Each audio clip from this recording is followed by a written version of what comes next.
580 Sports Talk going up on a Tuesday. Brendan Dworzinski and Dan Lucero here with you. 3 hours of 580 Sports Talk coming your way, and we've got so much to get to between now and 6 o'clock. We've got some Royals baseball to talk about, a second consecutive one-run loss for the Royals.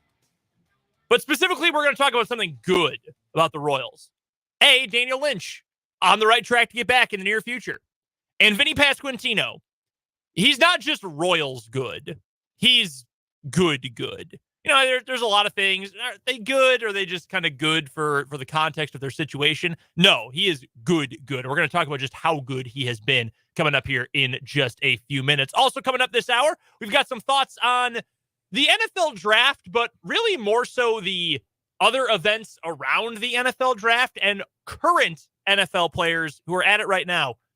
We've already had one superstar get traded this week. Is another one possibly going to be on the move? We'll give you some candidates and whether or not a trade is likely over the next couple of days coming up here later on this hour, plus some random question Tuesday. We'll talk some more NFL draft in the 4 o'clock hour, latest rumors and draft chatter going on.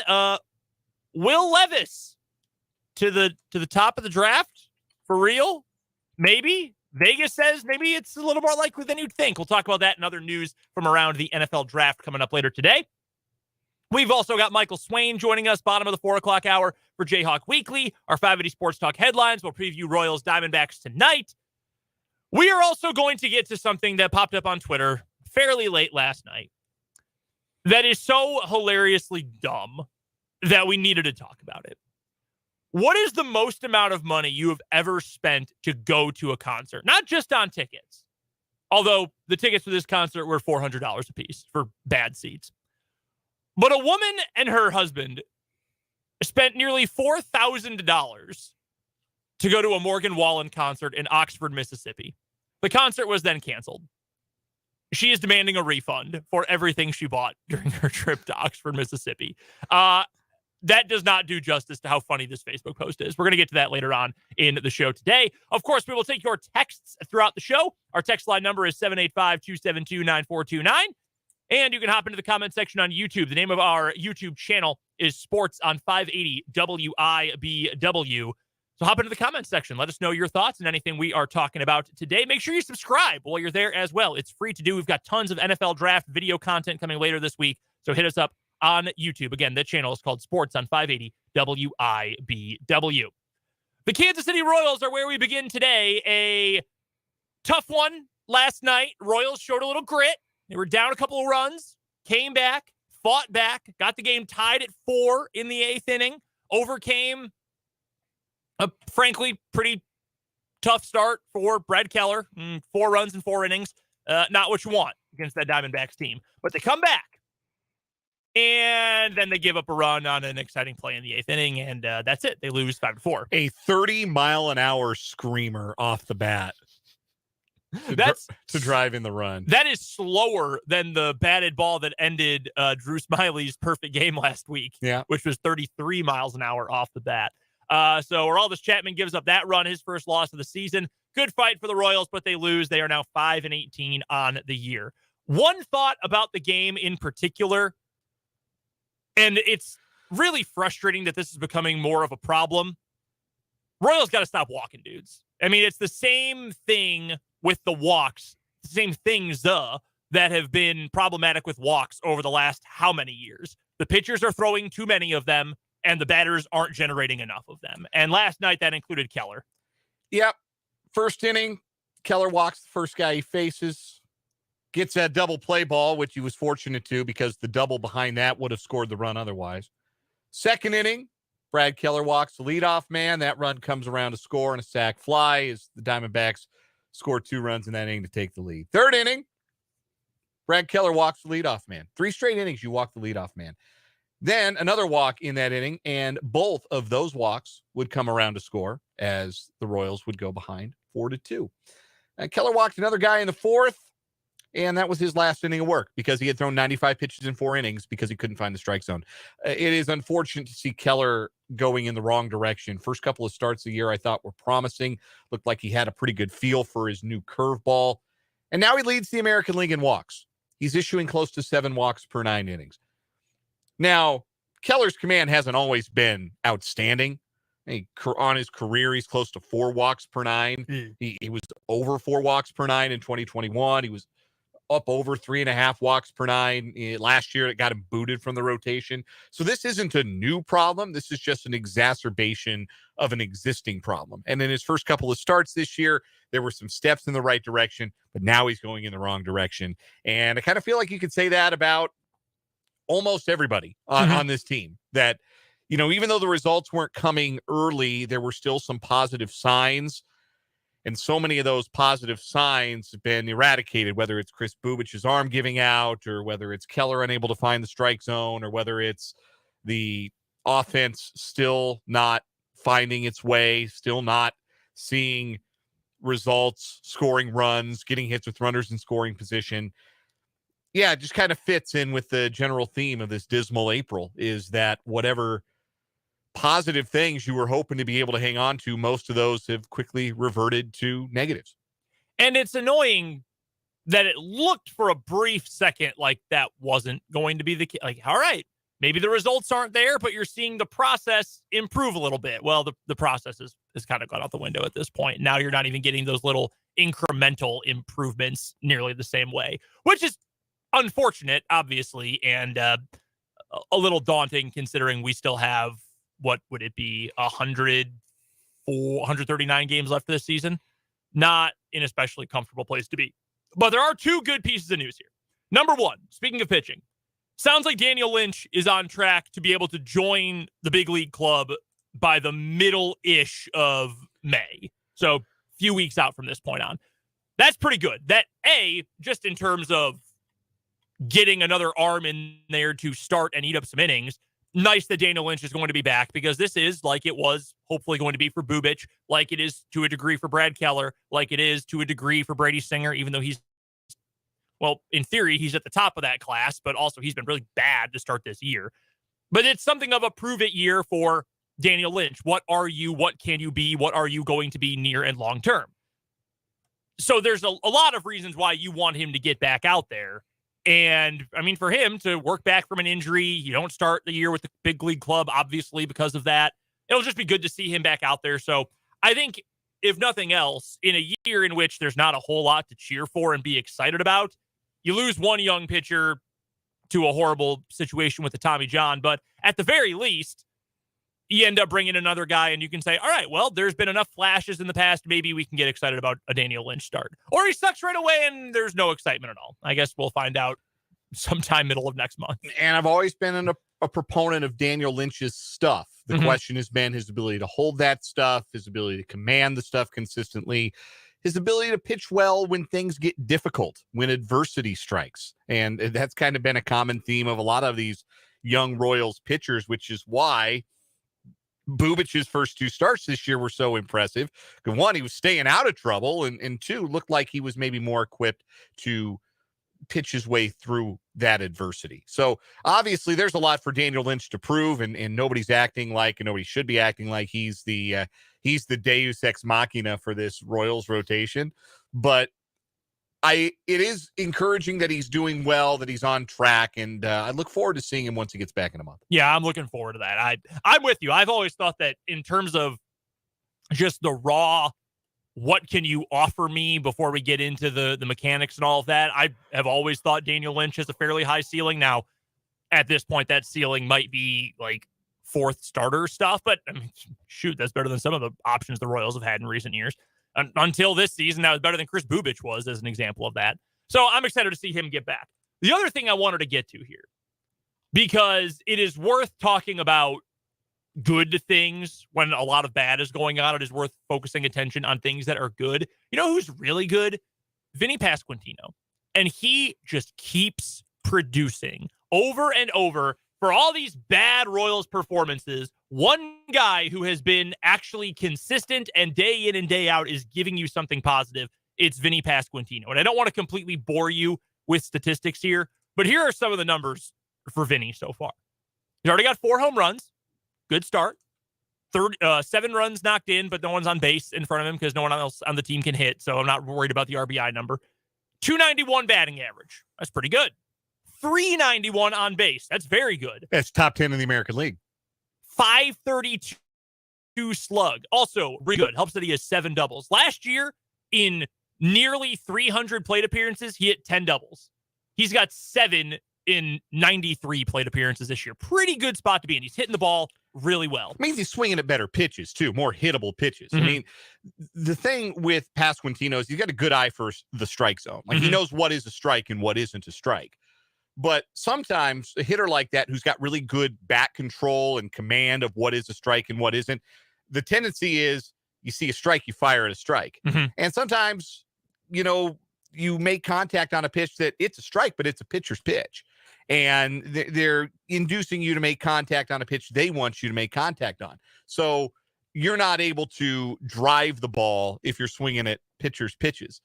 I think more for Vinnie this season so far, we're seeing him get hittable pitches and swing at those. Maybe leave some strikes alone that are pitcher's pitches and getting to his pitch in account and doing damage on those pitches because he's strong and he hits the ball hard. And the interesting thing about that two of the points you made, at least according to Baseball Savant, his average exit velocity, so on average, how hard is he hitting the ball off the bat? 88th percentile. He's better than most of Major League Baseball. His maximum, though, is almost right in the middle, 53rd percentile, right in the middle. So that's repeatable. Like every single time he goes up and swings and makes contact, he's making it at about the same degree. That's actually quite impressive, to be honest with you. And you mentioned the fact that he's swinging and making contact with better pitches. He's still in like the bottom quarter almost of Major League Baseball in terms of chasing pitches out of the zone. That's still, if you're still chasing that many outside the zone pitches, but you're hitting this well, you've still got a good enough eye that you're taking walks, you're finding other ways to get on base. Extremely impressive for a young hitter. You mentioned top 10 in on-base percentage, right? He is also in the American League, top 10 in OPS plus, normalized to 100, rest of the league. We've been over that a bunch of times. And weighted runs created plus, which I know is a big name. If you're not into that stat, it's essentially what are you doing to contribute to the run production for your team? Simply put, kind of dumbed down layman's terms. Top 10 in the American League in that stat as well. 156. That's the same kind of thing. It's 100 is league average. 156 is really good. Like if you do that for the entirety of the season, there's going to be, not that he's going to win MVP, but there's going to be an MVP voter too for Vinnie Pasquantino at the end of the year. If you have those kind of numbers, that's elite stuff. If you're able to do that over the course of a 6-month season, it remains remarkable, really, when you consider the history of the Royals franchise and the history of the hitters that they've developed, particularly over the last 20, 30, 35 years or so. It's amazing that this guy came through the Royals system, that a hitter who does the things that Vinnie Pasquantino does, particularly when it comes to their strike zone discipline. It's amazing that's a Kansas City Royal we're talking about. It really is. So I wanted to do, I'm sure I can find this more easily, but I'm going to do it by hand right now. He is walking at about 13% of his plate appearances, roughly 12.9%. Last year, he was walking at just under 12%. So he's improved in that cat. As a pro, a professional Major League Kansas City Royal is improving at drawing walks and his plate discipline. When is the last time that happened? I mean, you've got guys who have been with this team for a long... Salvador Perez has been a major leaguer for a long time and a really good one for a long time. That has never changed for him. He's never been a walk taker or really improved markedly in that category. And some guys aren't. And it would have been probably foolish for the Royals to try and make Salvador Perez, who's a great fastball hitter and a good bad ball hitter, it would have been foolish for them to say, hey, yeah, we need you to be more selective. Like, no, let Salvi be Salvi. That works. He's been a positive contributor and hit a lot of home runs and driven a lot of runs doing it his way. Not every hitter is going to stand up there and draw 100 walks a year. But for a team that, once again, is dead last in the American League in walks and one of the worst teams in the league when it comes to walk rate and historically finishes in the bottom half of the league in those statistics, no exaggeration, every single year, for Pasquantino to buck those trends and be the kind of hitter that he has become. Again, it's remarkable that the Royals have developed that in him, and that hopefully you'd like to think he can be an example for future offensive player development, but he could be a positive influence in that clubhouse. And it does feel like there's a little bit of a new leaf turning, a little bit, because MJ Melendez is also, he's got a professional approach at the plate more so than a lot of Royals in recent memory. Now, he's not hitting very much, and he's been banged up. Doesn't sound like he has to go on the IL, which would be encouraging. You don't want him to have to go down be put down for too long. Mm-hmm. But it feels like if you've already got two of those guys who came up through the system at the same time, maybe there's a little bit changing. And I think the continuity helps too. We haven't mentioned him in a while, but to have Alex Zumwalt working with these guys for a long time while they were in the minors, now working with them in the majors, the continuity and the growth with those individuals together, I'm sure is at least, even if it's not helpful, it can't hurt. Essentially, that's what I'm trying to get to. But I saw the stat line from Vinnie yesterday going 3 for 4 and just thinking, man, these numbers are really good. And I went and I looked at his box score stats for the year, and I looked at the Baseball Savant stuff, and I just thought, man, this is a special start to this year for Pasquantino. I mean, this is above average stuff in pretty much every single category in terms of stuff he's already done and the metrics that indicate what should you do, or, expected batting average or expected slugging percentage and things like that, which is, I think, hard for like normal people to understand how you get to those numbers. But all of it comes together to say he's hitting really well, and it's not a mirage. Like, this is for real. This isn't Nicky Lopez 2 years ago, where he hit a ton of singles and otherwise wasn't getting on base, but had a crazy high batting average and wasn't hitting the ball hard, but was getting on base regardless with those hits. Like, this is for real. And that's really encouraging that we're still so early in his career and he's producing like this. Yeah, he's a star at the plate. I don't think there's any question about it. He is a star at the plate. He is somebody that, if you are in the pitchers' meetings before a series begins, he's probably the headline guy at the top of the list. This is the guy we're going to have the most trouble with. This is the guy that we've got to figure out how to deal with. We got to figure out how to make sure there's no traffic on the bags around him. We got to make sure that we might need to pitch around him in some certain spots. Like, he is becoming that guy. And it's really encouraging to see in a time where there's not a lot encouraging about the Kansas City Royals. Vinnie Pasquantino is that guy. They know what they have, I think, in Vinnie Pasquantino. They have a lineup cornerstone for a good while. You mentioned it when we did our bold predictions at the start of the year, and I actually brought it up cross-talking on Mic'd Up today. Jake said one of his bold predictions for the Royals this year was Vinnie was going to be a top 10 hitter in the AL. You said he was going to be the Royals all-star. I mean, at this point, there's not really an argument, right? Like, who else would it be? Yeah, him. I mean, Aroldis Chapman's been awesome, but like, it's always tough when you talk about first baseman, corner guys, DHs. Like, those slots get filled pretty quick on an all-star team, and sometimes that's the spot where guys get snubbed. But he has been the best Kansas City Royals offensive player. He's been their best player by wins above replacement. Yeah, right now he's trending in that direction of being an all-star. Pretty impressive spot to be in for this Kansas City Royals team. Any thoughts you've got on the Royals? Let us know either on the text line, 785-272-9429. You can also drop a line in the comment section on YouTube. The name of our channel is Sports on 580 WIBW. I mentioned it earlier, but we're going to have a bunch of content from the NFL draft coming up later on this week. We would love for you to check it out. So go subscribe to our channel right now. Easiest and best way to get all of our video content. Again, that's on YouTube. The channel is called Sports on 580 WIBW.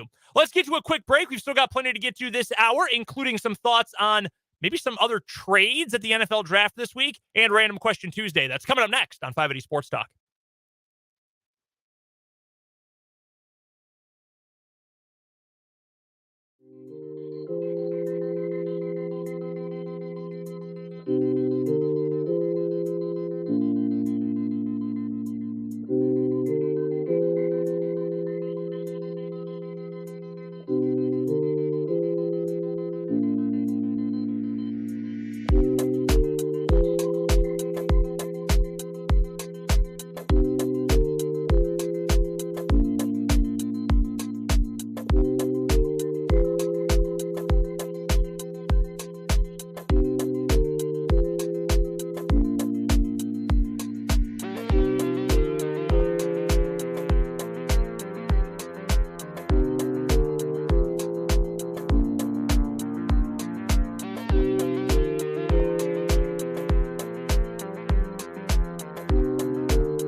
We're just getting started on this Tuesday edition of 580 Sports Talk. Brendan Dworzinski, Dan Lucero here with you. We're on until 6 o'clock today. Royals baseball coming up tonight. Game 2 against the Diamondbacks on the Royals Radio Network. Right now, it's time for Random Question Tuesday. This was inspired by Bad Bunny. You know who Bad Bunny is? Yeah. Puerto Rican. Probably the biggest pop star in the world right now. Oh, I think for sure. He's huge in the U.S., in Latin American countries, South America, Europe, huge everywhere. Well, aside from making very catchy music, which I don't know the lyrics to because I don't speak Spanish, he is a huge wrestling fan. And I don't just mean like he likes to watch Monday Night Raw. No, like he is a lifelong, diehard fan of professional wrestling to the point where last year at WrestleMania, he performed in a match and it was shockingly good. Like he went all in for it. He then showed up at Monday Night Raw last night, got in a fight and challenged a wrestler, Damian Priest, to a street fight in Puerto Rico next month at the Backlash pay-per-view. Like, he is going to be on the main card. Like, Bad Bunny is headlining the event. It's going to be crazy. He really cares about it. All that to be said, one, it's very cool of him. Two, if you are going to keep your job, like you're still doing 580 Sports Talk and doing what you do here, but you were going to essentially like do a side project of something you were super passionate about or cared about, what would that be? Like, what could you essentially make a side second career out of? I would challenge Bad Bunny to a street fight in Puerto Rico at the Backlash pay-per-view next month. I feel like that would be very lucrative for me. No. I mean, the street fight evens it out, right? Like, you can use weapons, you can go wherever you want. It evens out the fighting ability. You know, in all seriousness, this career was probably all I ever really wanted to do. Mm-hmm. It's not as though I don't have other hobbies or interests, but most of them are surrounded by this or tangential to my my life, talking sports and producing sports related content for a living. But if there was something I could do on the side, like a passion project, it would definitely be something with regard to animals, whether it would be working. Really? Working at a shelter, working at a place where shelter pets are adopted. I have a really big heart for like dogs, cats, all kinds of animals. And I would do something like that. I would, again, it'd be a side project that would not, maybe pay me a bunch, but doing something with the shelter, doing something with making sure cats and dogs find forever homes. So on a serious note, like actually doing something useful for people, I'd probably do something with kids. Like Big Brothers Big Sisters is an easy option, but like I would, work at a library doing a kids program, or I would like help out at a school or something like that. Help out kids in need, something like that. If we're doing something that's like truly just for fun, like I've got a very comfortable life and I can just go do whatever I want, like that's Bad Bunny. He doesn't need Vince McMahon's money. Well, I guess Endeavor's money now, but he just wants to do it. I would try to become a professional game show player.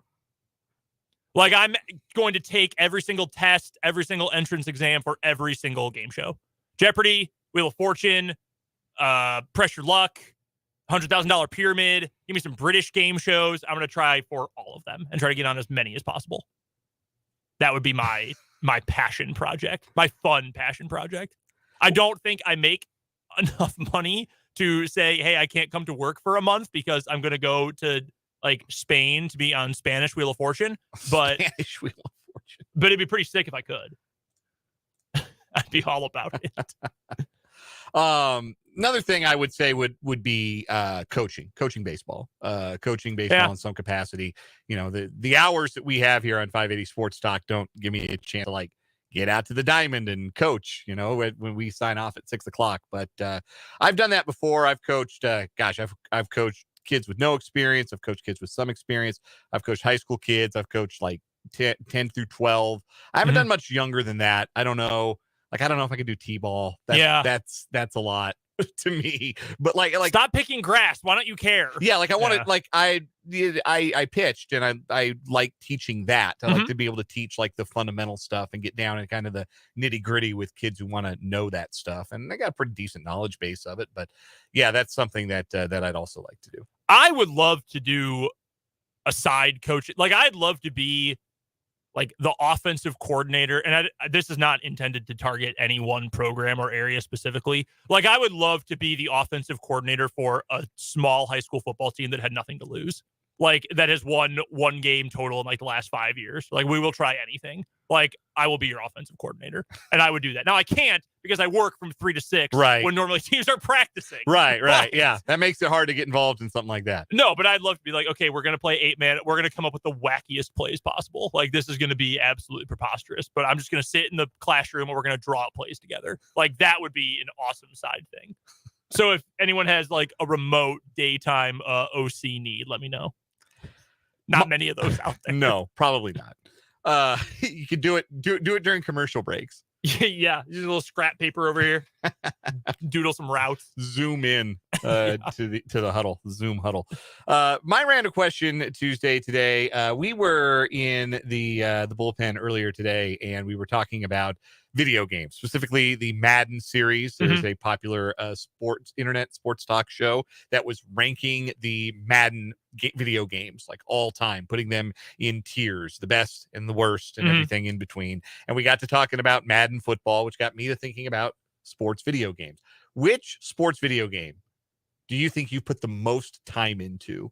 Not series. I'm talking about a specific year of a video, a specific release. So not just like a blanket, NCAA football, because it's probably the answer for me, but like one release of a video game.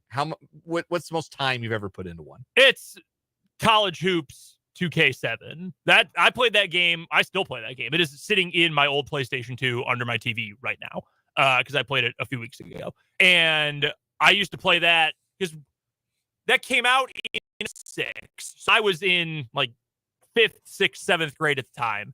And I would play that with my friends all the time. We would go to someone's house. We would put it in. We would sleep over, but we just wouldn't sleep. Like, we'd play from 8 o'clock p.m. to 8 a.m. just all night long. I still do that. The last time I pulled an all-nighter, I just played that all night. I just didn't go to bed and just played it nonstop. That's like the default reason why that's the answer, is because I just would play it all night and not stop.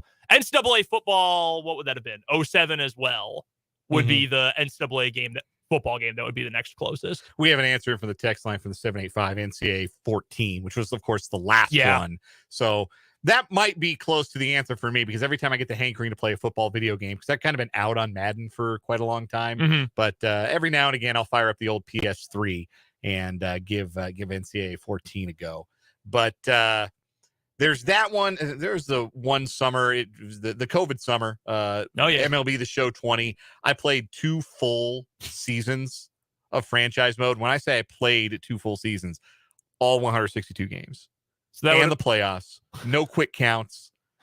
Each game probably take you anywhere between 45 minutes to an hour. Yeah. So that was a lot of video game baseball I played during the COVID summer when there wasn't much else going on, and so that might be the answer. MLB The Show 20. I was the Angels. I broke the home run record with Trout. It was great. So similarly, then, what was the group game you and your friends would play, or still play possibly? So we didn't get together to play video games a lot. And when we did, it wasn't often a sports game. Like, if it was like me and my buddies in middle school, we were playing GoldenEye. Yeah. So we played GoldenEye. But me and my good buddy in high school, if we would get together, he had a N64 and we would play the Ken Griffey Jr. baseball for the N64. But he had the home console advantage, and he would always choose a knuckleball pitcher and just beat me to smithereens. I got no hit probably a dozen times. Steve Sparks fluttering these knuckleballs past me. Wasn't even fun for me. I'm sure he had a great time. No, I was the same way. We didn't have, at one point we got a Wii when it was new, but when I was a kid, we didn't have video game consoles in the house. So I played them a lot, but I played them at my friends' houses who could play them at any point and could practice and get better. Right. Whereas I played, twice a week and had no time to actually get better. Just got my ass kicked all the time. No, home console advantage, real thing. After a while, you got an Xbox, we would play MLB, and that was a little more like the N64 and the PlayStation are completely different animals. The Xbox and the PlayStation, the controllers are pretty similar. Yeah. So the home console advantage kind of dissipated there. But no, we probably, Ken Griffey Jr. baseball, man. I got bad memories of that one. We played beatings. the two games we played a ton of as friends, NBA Live 10, not probably a great basketball video game, but we played it a bunch. Derrick Rose, unstoppable in that game, by the way, as is Yao Ming. Very realistic. The tall guy was better than everyone else. And then Mario Baseball Super Sluggers. We played that game a lot. My brother and I would play a lot against each other. We played, I had my create a school dynasty on NCAA football, and I would play against him. So I put my school in the whack so I could beat up on people. I put 100 on him in a game. He was playing a San Jose State. I've never forgotten. I put 100 on him, and that's funny. I'm sure he's forgotten it by now, but I haven't. Man, okay, so those stories reminded me of a time, we got to get to a break here, but I was in high school. I was a senior, and I worked at the radio station. I was the program director for our radio station. And so I got to be friends with kids from like the entire school, freshman, sophomore, junior, and my class, obviously. And this kid who was a freshman, he was really talented. He didn't get into radio. That's beside the point. And somehow we're talking about old video games, and he's sitting in on the conversation, and some old MLB game pops up, like MLB 06 Slugfest or whatever comes up. And he's like, wait, did you play that game? I was like, dude, I'm 4 years older than you. Yes, I played that game. And he's like, I still have it on my PlayStation. Like, I'll bring it in. We'll play tomorrow. Well, apparently that was like his favorite game of all time. And he still played it every single day because he beat me like 29-0. Like, okay, dude, thanks. Like, now you're embarrassing me in front of everybody, all of our friends at the radio station. Thanks. That's tough. Real quick, before we get to a break, I want to address something from the YouTube comments. Frank chiming in on YouTube. Frank, thanks so much for being a part of the show today. So we can bemoan the Royals and how bad they are. Frank is a Reds fan. Mm-hmm. And he says, my Cincinnati Reds will lose 140 games this year. Wow. That's only giving them 12 more wins. Yeah, Frank, I sympathize with you because they won last night, but they were in a rough one before that. They'd lost 6 in a row. Yeah. Getting their brains beaten in. Man, you want to, don't mean to rub salt in the wound here. You want to talk about bad ownership? Like, if my favorite team owner was, what's his name? Phil Castellini? I think, yeah. The Carrot Boy? Yeah, I would have issues as well. Yeah. So, you are preaching to the choir here. Other than Oakland, maybe the most openly contemptuous ownership of their own fan base. Where's Bob Nutting fall in that group? He's got to be up there. He got a first place team and just gave true. out a $100 million contract today. That's true. We're going to get to that. We're going to get to that in headlines today. Yeah, that's true. Maybe Bob Nutting is jumping up that list from like 28th to 26th or so. Yeah, it would be painful to be a Reds fan. Well, I mean, we live in Royals territory. It'd be pretty painful to be a Royals fan now. I think that's fair to say, too. We've got to get to a break. Thanks, everyone, for chiming in on the text line and on the YouTube comments as well. Let's get to a break. We'll talk some NFL draft trade options next on 580 Sports Talk.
We're back on 580 Sports Talk. Brendan and Dan here with you, 3:43 on this Tuesday afternoon.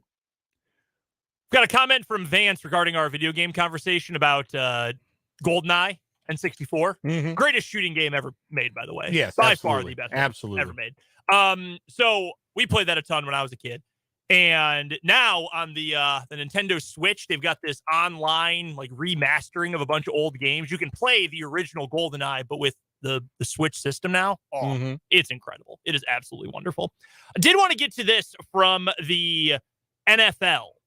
By the way, shout out to Frank, by the way, who I just mentioned had that comment in the YouTube. Joining us from Dayton, Ohio. Oh, shout out to Ohio. Shout out to Dayton, home of the first four. Frank, appreciate you and everyone else who's watching along on YouTube today. As always, appreciate you guys. We already had the Aaron Rodgers trade yesterday. Went over that all yesterday. Jake and Fulton talked about it on Mic'd Up. All settled. We knew that was coming draft week or around the NFL draft. There have been a handful of other rumors in the last couple of days about veteran players or established, to some degree, NFL players who teams may be willing to move on from. One of those that I think we mentioned on the show briefly last week or the week before, Trey Lance from the San Francisco 49ers. They've got their true backup quarterback, like a guy who's not going to start, but if you need him in a pinch, it's okay. They got Sam Darnold. It looks like Brock Purdy's the guy. And if his elbow is healthy, he is going to be the guy in San Francisco, which, I mean, it worked out in the end. They got their guy, but it was unexpected. And there has been a lot of talk that John Lynch has not really hidden at all about how some teams have called about Trey Lance. And his line has pretty much been, well, we didn't ask for calls, but we've gotten some. Like, okay, so you're like on the 1 yard line in terms of trading him. Like, that's what that tells me. Like, you're about to move him. We also have now Derrick Henry, whose name has popped up a little bit. Still among the best running backs in the NFL. When he's healthy and out there, he's really darn good. Wears teams down. The rare player that gets better in December and January than he is in September and October. You don't want to tackle that guy when it's cold outside. No. The Titans have said, no, we're not actively trying to move him. But again, a lot of whispers right before the NFL draft when maybe some of the people who are more in the know start to hear things, and when it's a lot easier to trade people because you want to make a move in the draft. You want to go get your guy. You want to get your future stars, etc. Last year, do you remember who the big player who got traded, the two big players who got traded on day one of the draft last year? A.J. Brown was one. A.J. Brown and Hollywood Brown. Yeah, it was the other wide receiver. Yeah, both Browns got traded last year. And those came out of nowhere, too, which was really interesting. Especially Hollywood Brown, because we knew A.J. Brown wanted a new contract. I thought he was going to get it. But we knew there was at least some discontent there. Hollywood Brown, I thought, really? Baltimore has no receivers, and they're getting rid of their best one? Yeah. What? And then they drafted a center, which was very funny. Good center. But the point remains. We talked about it a month and a half or so ago, that trading is now the way to get star players in the NFL more reliably than free agency. Because the best players, quarterbacks, star wide receivers, edge rushers, whatever, they usually don't get to free agency. They get a new contract with a year or two left on their deal, or they're just old and they're going to have to take a smaller deal in free agency after. The biggest names in the last couple of years have been trades. Think Tyreek Hill, Devontae Adams, A.J. Brown, who was incredible last year. Now Aaron Rodgers, Christian McCaffrey was a mid-season trade. The list goes on and on. Two-part question. Number one, would you expect that some established NFL player of some level of stardom is going to be moved this weekend? And do you have an inkling who that might be? It could be one of these guys we just mentioned. Want to hear a wild theory? Yes. Yes. So the A.J. Brown deal came out of nowhere, right? Like, there was no inclination that the Titans had any desire to move on from their best wide receiver. I can't say best offensive player, arguably their best offensive player. Derrick Henry's obviously great, but A.J. Brown is a beast, and there was no inclination that they were looking to move him, but he was getting to the point where he was going to be expensive, right? He was right on the precipice. It was the final year of his rookie deal, right? I'm trying to remember. Yes, I believe you're correct. Yeah, final year of A.J. Brown's rookie deal. So the Titans were thinking, we're not going to extend A.J. Brown. We're just not going to be able to do it. We're not going to extend A.J. Brown. We're going to trade A.J. Brown to a team that would be able to extend him. And in doing so, we're going to move up the draft, and we're going to find the guy to replace A.J. Brown. And they drafted Traylon Burks. So far, that hasn't really worked out. But they looked at Traylon Burks and they said, that's a guy we think can do all the A.J. Brown stuff in our offense, and he's going to be cheaper, and he's going to give us some flexibility elsewhere in the offense. You know who else is in the final year of their contracts? Tyler Boyd and T. Higgins. Interesting. And this is a pretty good draft for wide receivers in the teens, with the Bengals picking in the low 20s. They're 28, right? 27 or 28? 28. They're 28. What about one of those players for a first-round pick? That is interesting. So, what about one of those players for, say, a Jackson Smith and Jigba or a Jordan Addison? Can you imagine Jackson Smith and Jigba on that team? If you were able to keep your two best receivers, I mean, you're not losing Chase. If you were able to make him, like if you dealt Tyler Boyd, who's a good player, I like Tyler Boyd a lot. And Boyd may not return you a first-round pick. Boyd might move you up, Boyd with the 28 might move you up a couple spots. Maybe that moves you up with Dallas at 26 or something. But if it could get you a day 2 pick, 2 day 2 picks might get you a first-rounder. Jackson Smith and Jigba on that team would be untouchable. That would be incredible. That's interesting, though, because the Bengals have tried to be adamant they don't want to move T. Higgins. The math isn't going to math. They've got to pay Burrow. It's not going to add up. If they pay Burrow and they pay Chase, they're not going to have enough. It's hard to pay 2 receivers. It is really hard to pay 2 elite receivers. Because T. Higgins on 50% of teams is the number 1 receiver. Close to 50%. He's either the best number 2 in the league or he's a pretty good number 1, I think, for most teams. Yeah. And that's a fascinating question. Is T. Higgins Chiefs wide receiver 1? Yes. I would think so too. Even though he's not a speed guy, I think he would be. As with the currently constructed Chiefs receiver core, he's wide receiver 1 in Kansas City. Yeah. That's interesting. Because I've actually seen Boyd's name come up like, hey, no one's heard about a contract extension, huh? Like, this is just kind of it. I actually would not be surprised at all if they moved Tyler Boyd, even if it's on day 2, to go get, another second rounder or a third rounder or whatever, whether they want to move up with those or just get an extra pick on day 2 or whatever. I actually like that one a lot. Not that I don't like the Higgins pick. I guess I'd be surprised just because they've been so adamant about it. But you're right. I mean, they just gave Orlando Brown a big contract. They're going to have to... They have to have a defense. They're going to have to back up 2 Brinks trucks for Burrow. And another one for Chase. Because you're not getting rid of Jamar Chase. No. You're not letting him walk away. That's a good one. That's really interesting. Like, again, no inside info here. Just based upon recent history, recent trends, what we saw in the draft last year with nobody thinking A.J. Brown was going to go anywhere. Then all of a sudden he did. From a team that had playoff aspirations. And the Titans, again, did it because they felt like they could get their replacement for A.J. Brown in the first round of the draft. If the Bengals love Smith and Jigba like that, or they love Quentin Johnson like that, they can move up a few spots and go get their guy. That's a really good one. I like that thought a lot. And then you reset. So now you've got 4 or 5 years with the option of that player at his rookie salary, his base rookie salary. And it relieves some of that headache you've got when you have to pay Burrow and you have to pay Chase. One, I think, I'm going to give you 2 real quick here. One, I think, is at least fairly realistic.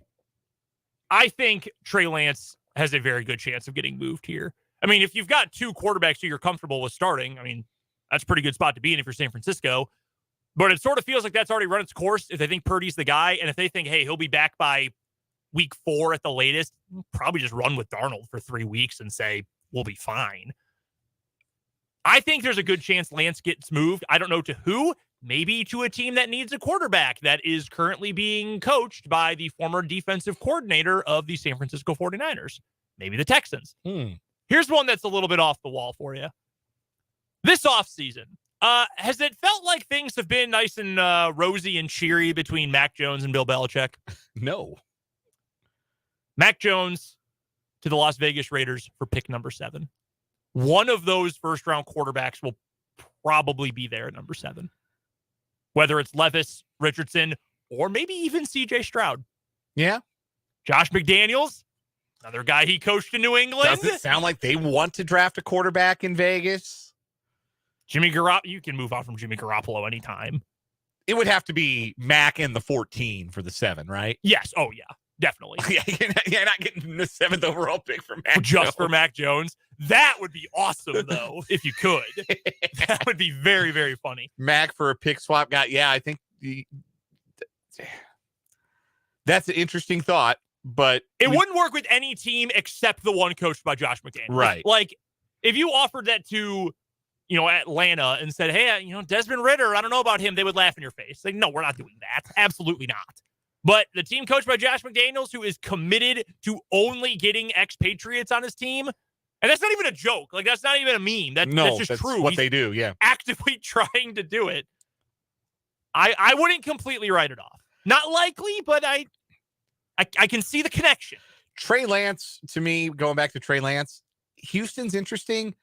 Tennessee, I think, is another team keep hearing about. Maybe they want a quarterback. Are they going to be willing to trade up from 11? Are they going to be patient and see what falls to them at 11? Because I think there'll be a quarterback there for them at 11.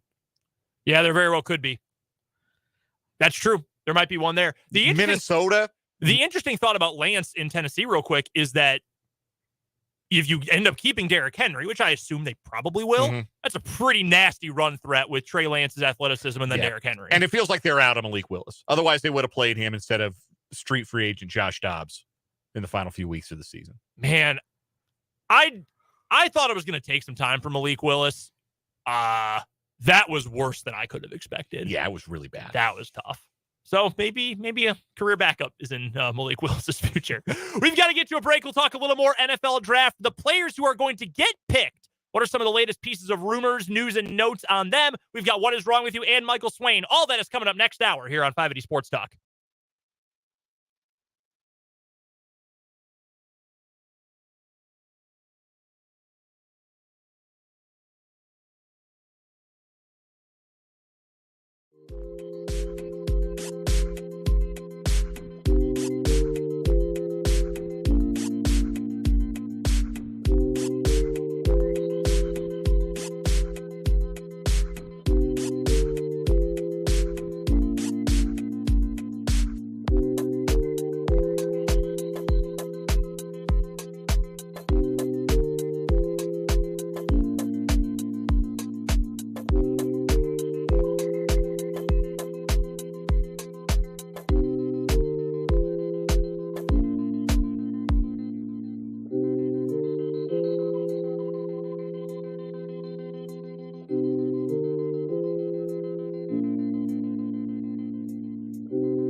4 o'clock hour of 580 Sports Talk going up on a Tuesday. I'm Brendan Dworzinski. He is Dan Lucero. We're with you until 6 o'clock today. We're going to have a very, very short show tomorrow, so we're getting a ton jam-packed into today. Royals have a 2:40 first pitch tomorrow afternoon. We know they're playing because it's in Arizona and they got a roof over there. So it's we're not concerned about a game PPD, but we just don't know how long. Yeah, so if it's about Major League average has been 2 hours and 37 minutes, right? So a 2.5 hour ball game, post-game show could carry us all the way to 5:45, and then we're on for 15 minutes. Yeah, so we will at some point in the 5 o'clock hour join you tomorrow. When that will be, we don't exactly know, but it'll be a short show regardless. So we're going to get a whole bunch into the show here today. We're also going to have coverage live from Kansas City and the NFL draft coming up on Thursday. We're very excited about that. And just to finish out the weekend programming, no show Friday because another Royals Day game and a K-State baseball game as well. So a short week for us, but we appreciate you sticking around and having some fun with us on 580 Sports Talk. Little bit of a programming change for this hour. We're going to get to some draft stuff in a second. We will have our What Is Wrong With You coming up in about 20 minutes or so. We were going to talk to Michael Swain today, although Michael has to tend to something this afternoon that came up out of the blue. So we will just catch up with Michael coming up next Tuesday for Jayhawk Weekly. We are going to talk a little college basketball, just some latest portal stuff for both KU and some K-State today. Obviously, no regular talk with Tim Fitzgerald coming up tomorrow because we don't have a show or most of a show. So we'll just get some college basketball, general college sports thoughts coming up later on this hour. As always, we're taking your texts, we're taking your comments. While we're talking NFL draft here for the next 20 minutes or so, we would love to take any questions you guys have about certain prospects or things the Chiefs will do or just general draft. Maybe you're like us and you say, why is Hendon Hooker being considered a first-round pick despite the fact that he's 38 years old and coming off of a torn ACL? Did you see where Chris Collinsworth has Hendon Hooker ending up in his mock draft? I did not. The Kansas City Chiefs. Oh, my God. Get the hell out of here. Get out of my face. Collinsworth. Chris Collinsworth. That is a joke. Just making it up as he goes. That is unbelievable. I'll tell you this right now, Chris Collinsworth. If the Kansas City Chiefs draft Hendon Hooker, I will eat a sock on this radio program on the live stream. I will eat a sock. Dude, that's so dumb. That is so dumb. I'm mad. I'm mad now. I will consume one sock. At 31. It's not even oh, wow, he slid to the 5th round and they took him. No, he's got him in the 1st round. Yeah. Oh, my God, I am mad. Oh, that is so dumb. The broader point that Chris Collinsworth's terrible mock draft makes for us is, number one, not everybody need to do a mock draft. Man, we don't need to see, Maurice Jones-Drew did a mock draft on NFL.com. Dude, his are always bad. He is so bad at those. No. Oh, my God. No, we don't need it. We don't need everybody to do a mock draft for broad public consumption under the NFL.com or the ESPN or the Pro Football Focus banner. And the other thing is, man, this takes too long. We got to get to the draft soon. Yeah. We do the draft in March. Or even a week or two ago. That would have been okay. Yeah, early April would have been fine. You want to give the weekend after the NCAA tournament to the Masters and then do the draft. Okay, I get it. Or you could go before the NCAA tournament. You're the NFL. You do whatever the hell you want. Do it during the Final Four. Yeah, you could. Yeah, you beat it in ratings too. Yeah, you would. For my sake, don't do that because I like the events to be separate. Yes. But the NFL could decide, yeah, you know what? It's too much hype. No, they never decide that. Never mind. What am I talking about?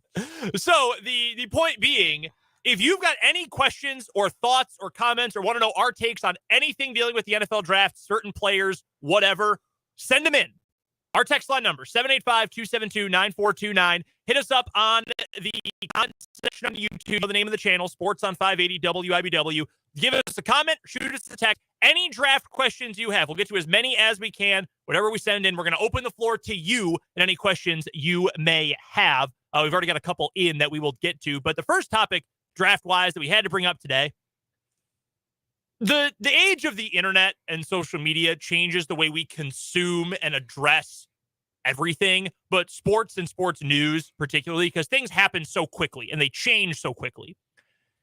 And the sports gambling world also plays a role in this. Now that it is more accessible and more people know about it and how it works and participate in it, that also changes a lot of things. What am I talking about? What is this big random comment I am making?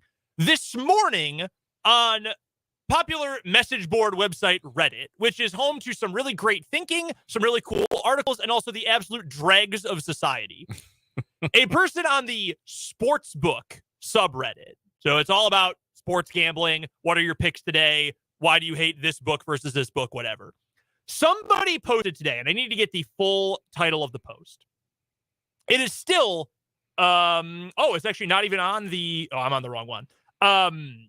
The full title of this post is, Will Levis is currently plus 4,000 to be the first overall pick. Well, ladies and gentlemen, he's telling friends and family Carolina will in fact take him Thursday. You're welcome. And throughout all the comments, it's all people saying, dude, you're full of it. You have no idea what you're talking about. And him replying, my source is Will Levis. This is not happening, right? Like I'm 99.9999% sure this is dumb and it's fake and a lie.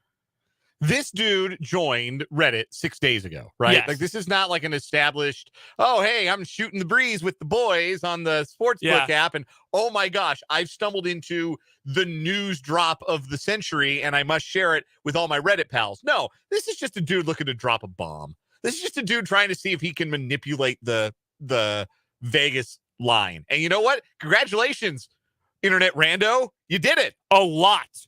So it went from plus 4,000 to, I saw at one point it was plus 400. Yes. It's since rebounded back the other way a little bit. But for those who aren't up on the sports gambling, maybe, plus 4,000 means if you bet $100 and you win, you get 4,000 back. Plus 400 is you bet $100, you get 400 back. Still plenty of money, especially for you and I. But that's a gigantic, that's disproportionately huge swinging. This is not happening. Will Levis is not going first overall, and nothing is a guarantee. I'm going to guarantee it. Will Levis is not going first overall, and if he is, I'll eat a sock. There you go. Okay, there you go. If Will Levis is first overall, I'm wearing mid calves right now, but I'll eat a small one so I can get the whole thing in. Smaller sock. Yes. Will Levis is not going first overall. It is not happening. I'm so mad that this came up. I open up. This draft opens with Levis, and then the Chiefs take Hooker at 31. And we're on the show. We don't have a show Friday. We're on the show Monday, just ripping bites out of socks like a Slim Jim. I might have to go live on YouTube to do it. I want to get it over with. Oh my God. But that's when I wake up in the morning. I check Twitter, see if there's any news out there. I check on my phone, the iPhone news thing. Is there any big headline I should be aware of? And I check Reddit. Maybe there's some real funny thing or real dumb thing I should be paying attention to that'll go viral today. Today, it's this. Will Levis is not going first overall. So if you see this today, be forewarned. I'm certain this guy is making it up. You don't just make a Reddit account, don't post anything for 6 days, and then drop this. What if Indianapolis trades up to number 1 to make sure they get Will Levis? The sock bet is off. That is not the Carolina Panthers. The sock bet is voided. Yes. That's fair. FanDuel would put void on that bet. That's what they would do. It is Carolina only. That is the terms of the agreement. No, that is absolutely preposterous.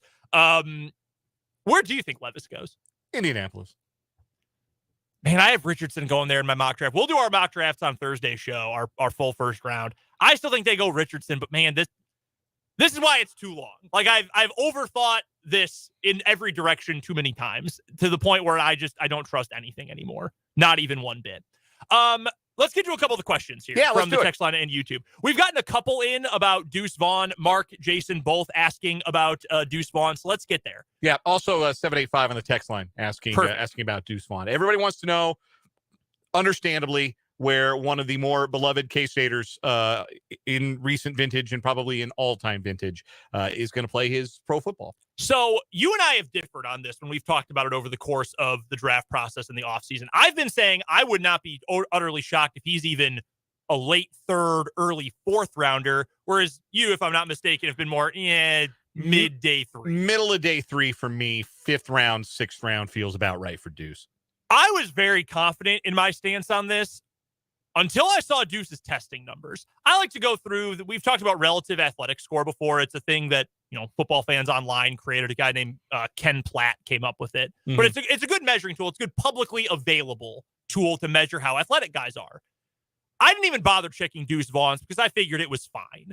It's not fine. It's not even below average. It's bad. Like, it is well below average. And for a guy who is in the first percentile of height of NFL players, it's real rough, which made me think, okay, if he had been a great, underwear Olympics testing warrior, I still would have said, yeah, he can be a third-round pick because teams are going to say he can return punts, he can do other core special team stuff. We'll use him essentially as a big slot / our third down running back pass protector because he can't pass protect.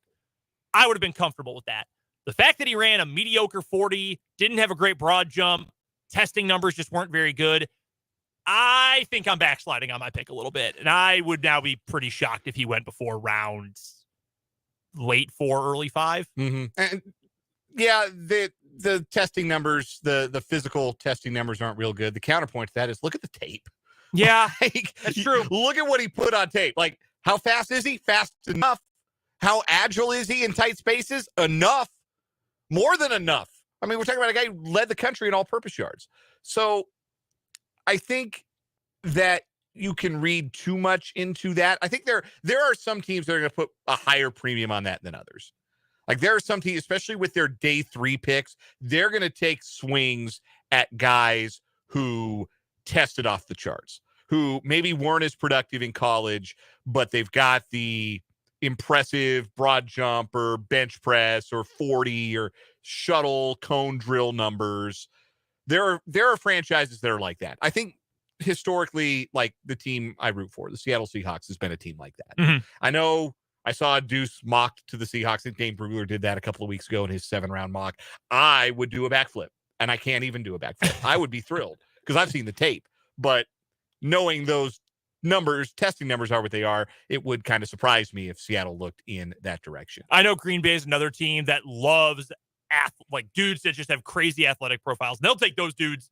I mean, there's an argument that that's why they took Jordan Love in the first place in 2020 is that, he's really athletic for being a quarterback in these other things other than just quarterback skill. Mm-hmm. So that hurts Deuce a little bit for some of those teams. But I agree. I mean, you look at the tape, some guys can just play. Yeah. Another example, using the Packers as one, they took Kingsley Enagbare from South Carolina, edge rusher from South Carolina last year in the 5th round. Mm-hmm. Testing at South Carolina, he was really good. He was second team All SEC, I think. Really good player.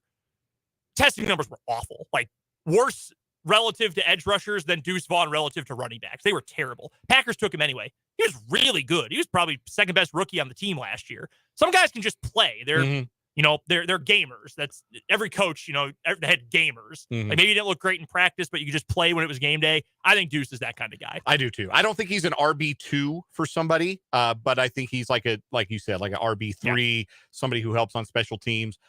Honestly, I think a team that might be worth watching for him is the Los Angeles Chargers. You've got Austin Eckler kind of on the way out, and Eckler, a guy, again, not big. Nope. Really small school guy, but made it work there. And the Chargers, I think, are probably, they've kind of favored those smaller backs. Yeah. So they might be a fit with them if they're looking for a running back number 3 in the middle of day 3. I could see that being a fit. I know Chiefs fans would probably hate Chiefs/Cats fans probably hate that. I don't think they would like that a whole lot. Keep sending in your questions. Text line 785-272-9429. YouTube comments. Our channel's called Sports on 580 WIBW. We're taking all your draft questions here for the next few minutes. We've got one from Elijah here. Elijah, thanks for tuning in on the YouTube.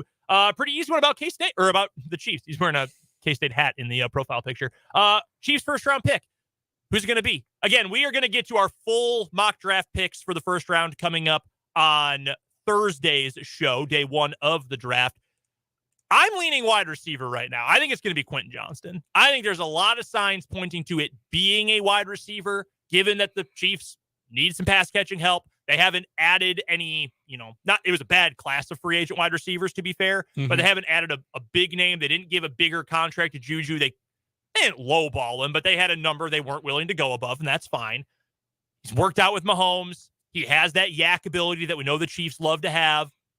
There's been far less buzz for him over time. Whereas I feel like Flowers, who makes a lot of sense too skill set wise for the Chiefs, I feel like there's been more buzz about him and more talk that some teams are out on him. Some teams, though, really like him. You know, I mentioned it the other day. My guy Brett Coleman, YouTube film analyst, said he thought Zay Flowers at 14 to New England made a lot of sense. Like, dang, I would not take him that high. But all it takes is one, right? That's what the saying always is. So I think it's going to be a receiver. I would lean Quentin Johnson at this point. So in preparation for doing my mock draft, I ran through a bunch where I was doing all of the drafting and just trying to kind of fit different needs, because it's really interesting when you actually sit down and do a mock draft, you find yourself, you start filling needs for teams. And you start to realize, well, wait a second, like this team really needs a player at this position and they might have to trade up to go get that player. Like there's a need for the three needs that the Chiefs have, again, that we all kind of agree on, are offensive tackle and wide receiver / pass catcher and edge rusher. There's a chance that there could be runs on offensive tackles and on pass catchers in the teens and in the early 20s that box the Chiefs out unless they're willing to be aggressive and move up. Like a lot of those teams in the early 20s, like the Giants at 25, really could use a receiver. The Bills at 27 could really use a receiver. Dallas is probably in the market for a tight end. Green Bay may go receiver at 13 to try and help Jordan Love out. And so as high as 13, you can start seeing the run on receivers. Likewise with tackles. Like nobody thinks Peter Skoronski or the big kid from Georgia, Broderick Jones, or Darnell Wright from Tennessee. Most of those guys, most of those players, most mock drafts have those guys going pretty early. Skoronski as early as like 7. Paris Johnson, same deal. So if the Chiefs want a guy like that, I mean, they could wait for Anton Harrison, but maybe Anton Harrison goes 17 to Pittsburgh, 16 to Washington. Those are teams that need offensive line help. There could be a run on offensive tackles. The one position I feel the most confident that the Chiefs can just wait, let the draft board unfold, and they'll probably have a guy there that they really like. At the end of it, I think it might be edge. I think you're right about that. So I kind of think unless the Chiefs move up, I could see them being aggressive if they love Zay Flowers or if they love Quentin Johnson. I could see them moving up maybe with Dallas at 25 and going and snagging one of those wide receivers. But if they don't, if they pick at number 31, I think they are likeliest, as I'm thinking about it now, to either go with edge or go with Anton Harrison, because he's, I think, the one tackle that fits them at 31.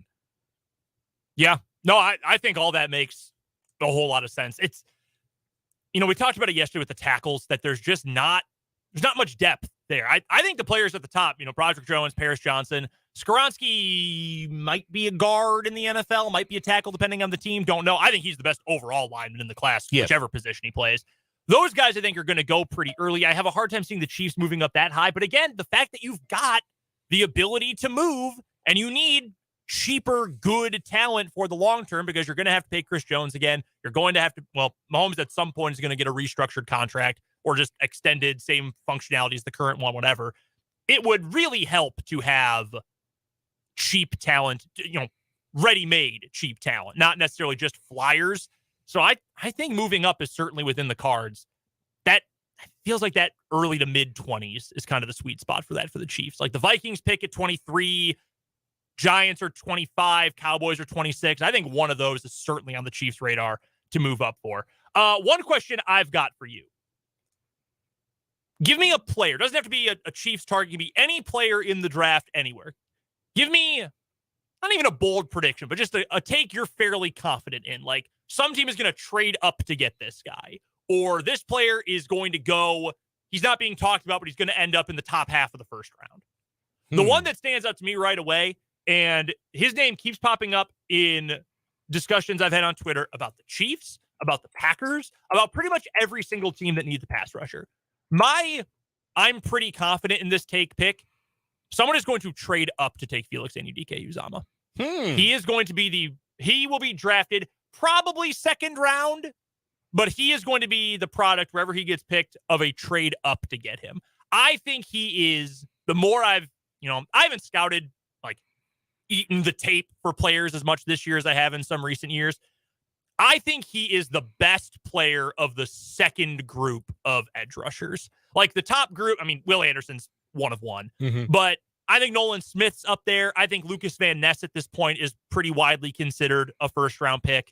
Tyree Wilson, Miles Murphy. Yeah. That's your one group, the group that's pretty consensus considered to be first-round picks. Keon White maybe just outside of that, but I mean, there's a reason he's going to be in Kansas City. Right. I think Felix is the best of that next wave. BJ Ojulari, maybe Keon White is even in that group. Derek Hall. I think Felix is the best of that bunch. I think someone's going to have to move up to go get him. Like if you're sitting at, 48, I don't know exactly who that is off the top of my head, and you need an edge rusher, you can probably just sit there and get BJ Ojulari from LSU. But if you want Felix, I think you're going to have to jump up a little bit to leap over some teams to go get him. So that's the one I'm, speaking to K-State players, fairly confident is going to have to happen because I get the feeling teams really like him. He doesn't have the elite size kind of stuff or, insane testing like a Nolan Smith that makes you say, whoa, he's just a different athlete. But I think he's just solid, steady, good enough at pretty much everything you need from an edge. He's going to go pretty early second round. I'm trying to think of what my hottest draft take is. I don't know necessarily that a lot of my takes are all that hot. I'll give you two that I feel like maybe aren't consensus takes. All right. Number one, Kelee Ringo is going to go in the first round. Ooh, I like that one. I like that one a lot. I think Kelee Ringo is going to go in the first round. Number one, big game player from a big game program. Mm-hmm. And that appeals to a lot of teams, I think. There's a lot of really good corners in this draft, really good ones. There's two that I think are going to go top 10. Witherspoon from Illinois, Gonzalez from Oregon. The kid from Maryland is really good. Emmanuel Forbes from Mississippi State is really good. Cam Smith is another really good one. But Kelee Ringo, to me, is a guy that you draft, and then you just kind of plug him in. Slot, outside, safety, whatever you need a defensive back to be. We've said this safety group is really uninspiring. What if you evaluate Kelee Ringo as a safety? I think that's very interesting. I think a lot of teams are going to view him that way. He's a great tackler. I think he might be a better tackler than the two guys at the very top, who are both good tacklers. And my other take is that maybe this is putting too much stock into undersized defensive tackle from Pitt, but whoever gets Kalijah Kancey is going to be really, really happy. Really, really happy. I was telling you this earlier. I think you, Britt, and I were talking about prospects in the office earlier today. What I've seen from Kancey, because his stats and production at Pitt, where Aaron Donald went, is only matched by one other player in Pitt history. Aaron Donald. A lot of similarities between the two of them in their careers at Pitt. I have seen a bunch of people who either say they're clones and he's going to be the next Aaron Donald. He's going to be in that kind of mold, or he is a little shrimp man and is too tiny and he's a tiny little baby and can't play in the NFL. Like it's one or the other. But I think you look like, Aaron Donald is a small defensive tackle. You know what else he is? A surefire first ballot leading the class Hall of Famer. Generational talent. Like a top 5 defensive player of the last 50 years. Like that's how good he is. That's a guy I went from, I didn't know a lot about him to the more I just watched the tape and I watched some highlights and the comparisons. Like NFL.com, his draft profile, the guy they compare him to is not Aaron Donald. It's John Randall. Oh, yeah. Well, another Hall of Famer. And another guy, I don't even think Randall was drafted. I think you are correct about that. I think he was undrafted. But again, undersized defensive tackle, but just wreaks havoc. Oh, no, he's not going to be great against the run because he's not 390 pounds. He's not built like a planet. But he can get into the backfield. That's what you're trying to do, right? Yeah. That'd be a hell of a player. Get the second coming of John Randall. Yeah, and yes, you are correct. He was undrafted out of Texas A&I. Do you know who that is now? Texas A&M Commerce? Texas A&M Kingsville. Kingsville. The Javelinas. Love that name, the Javelinas. That's tough. We are going to take a quick break here on 580 Sports Talk. We will continue to take your draft questions if you have them. Send them in. Oh, in fact, we got one just now. We will get to that coming up later on in the hour. So hold on. We got a question about the KU players in the draft. We'll get to that later on in the hour. If you have any other draft questions, let us know either on the text line, 785-272-9429, or in the comment section on YouTube, Sports on 580 WIBW. We'll get to those a little bit later on in the hour. Right now, though, we've got to get to a break. We've got What Is Wrong With You up next on 580 Sports Talk.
It's time for What is Wrong with You on this Tuesday edition of 580 Sports Talk. Brendan Dworzinski and Dan Lucero here with you. What is Wrong with You is brought to you by Top City Metal Supply, who cuts the metal you need to your specifications, saving your time, your money, and material. Never settle when it comes to metal. That's Top City Metal Supply on South Topeka Boulevard, halfway between Frito-Lay and Forbes Field. Our current winner for the week, the heat-packing meat packer, a gentleman in Republic, Missouri, who went to the Price Cutter grocery store after the meat counter had been closed, but he wanted to get his own steaks anyway, wanted to chop up his own steaks and bring them home. His story is that he just flashed his gun at the employee and said he needed some help with his steaks. Told him, I'm not going to hurt you. I just need some help with these, even though the counter is closed. That same employee's story is that this gentleman actually had the gun loaded and put it up to his throat and threatened him if he did not cut the steaks, even though the meat counter was closed. He is the heat-packing meat packer. Two news stories today. Dan, I'll go first with this one. So your wife is a teacher. She's an educator. Yes. And I'm sure she has some stories about kids, but probably parents too, I would guess. I'm going to go ahead and no comment that. Fair enough. If I speak, I will get in trouble. Well, let's go down to Lakeland, Florida, where a woman was arrested last Wednesday after deputies say she disrupted classes at an elementary school. We meet 39-year-old Michelle Smith, who arrived at Medulla Elementary School, not sure about Oblongata Middle School, at about 11 a.m. and was yelling and cursing at school staff. That was a joke for the elementary school science teachers out there. Smith was asked to calm down, chill the yelling, and to stop cursing, as there were several students nearby. You wouldn't want that. The sheriff's office said that Smith was upset because her child had received discipline referrals from a teacher and wanted her kid removed from the teacher's classroom. Well, sounds like an apple that didn't fall far from the tree. Uh-huh.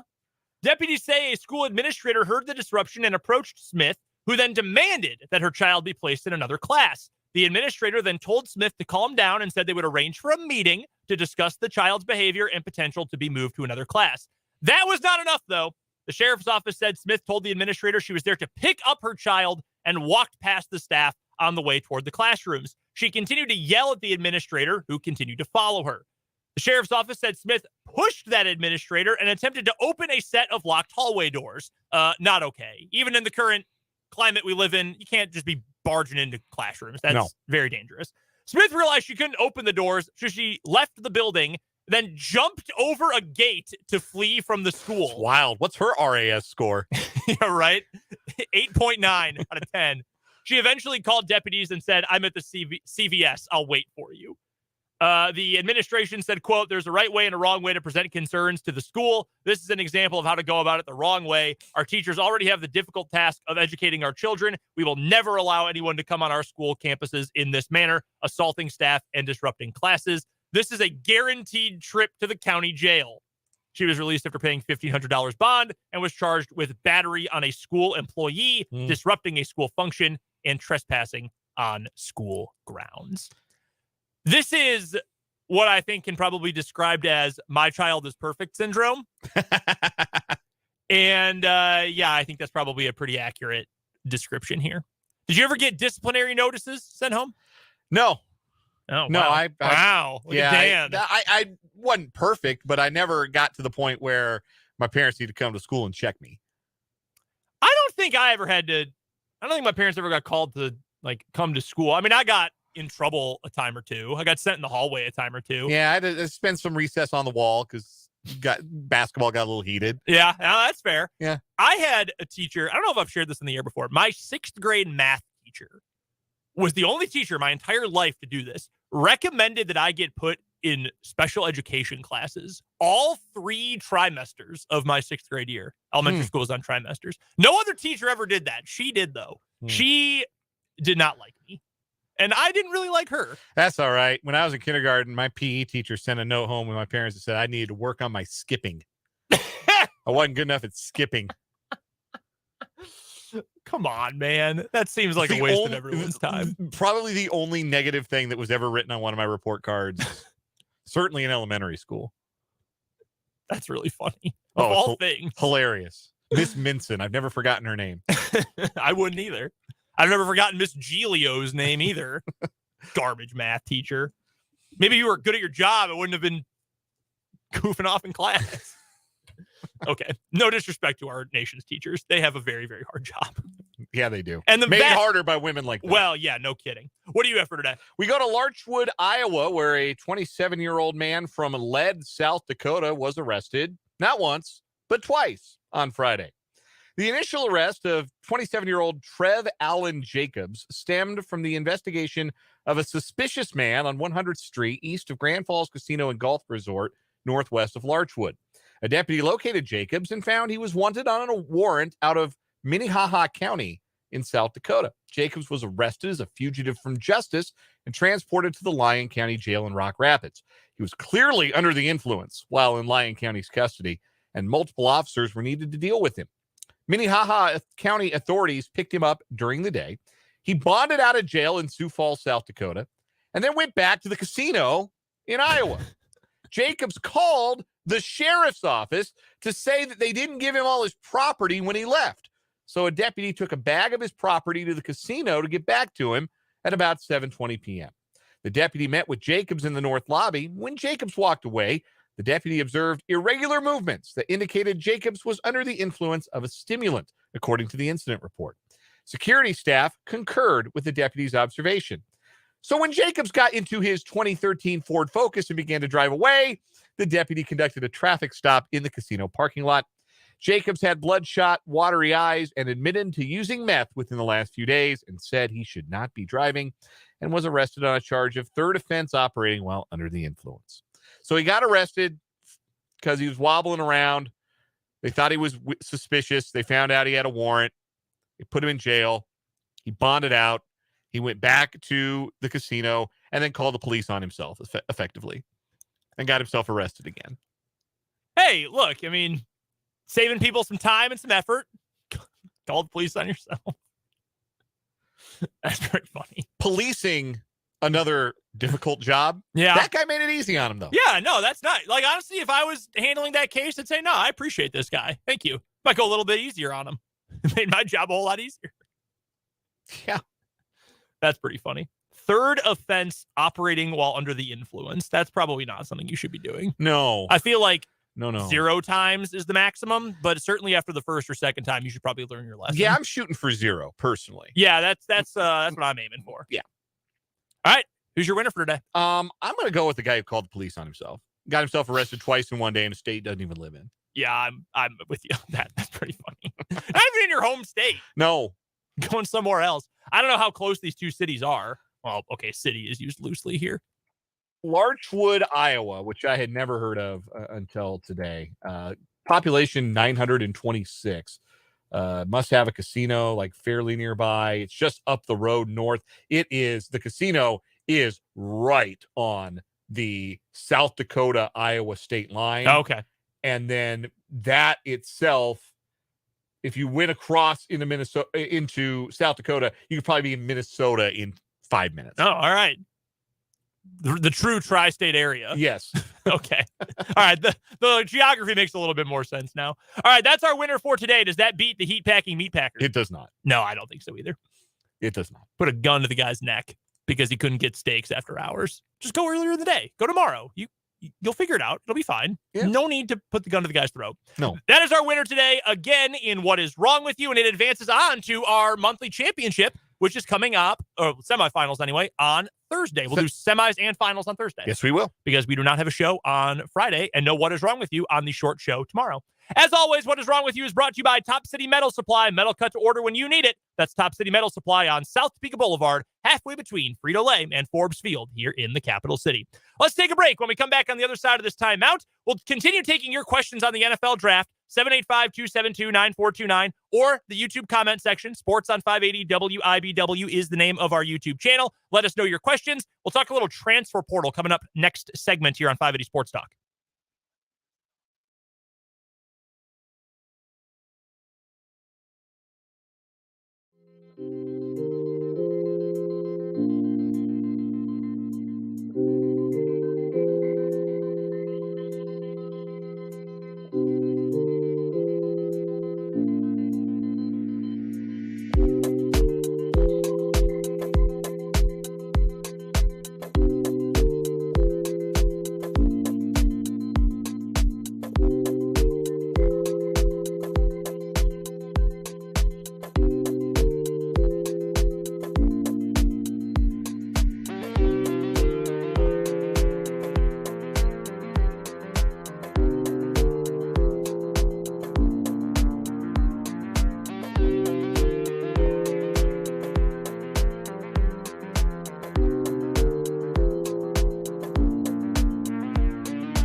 Brendan and Dan here with you on 580 Sports Talk. Thank you so much for stopping by, hanging out with us on this Tuesday afternoon.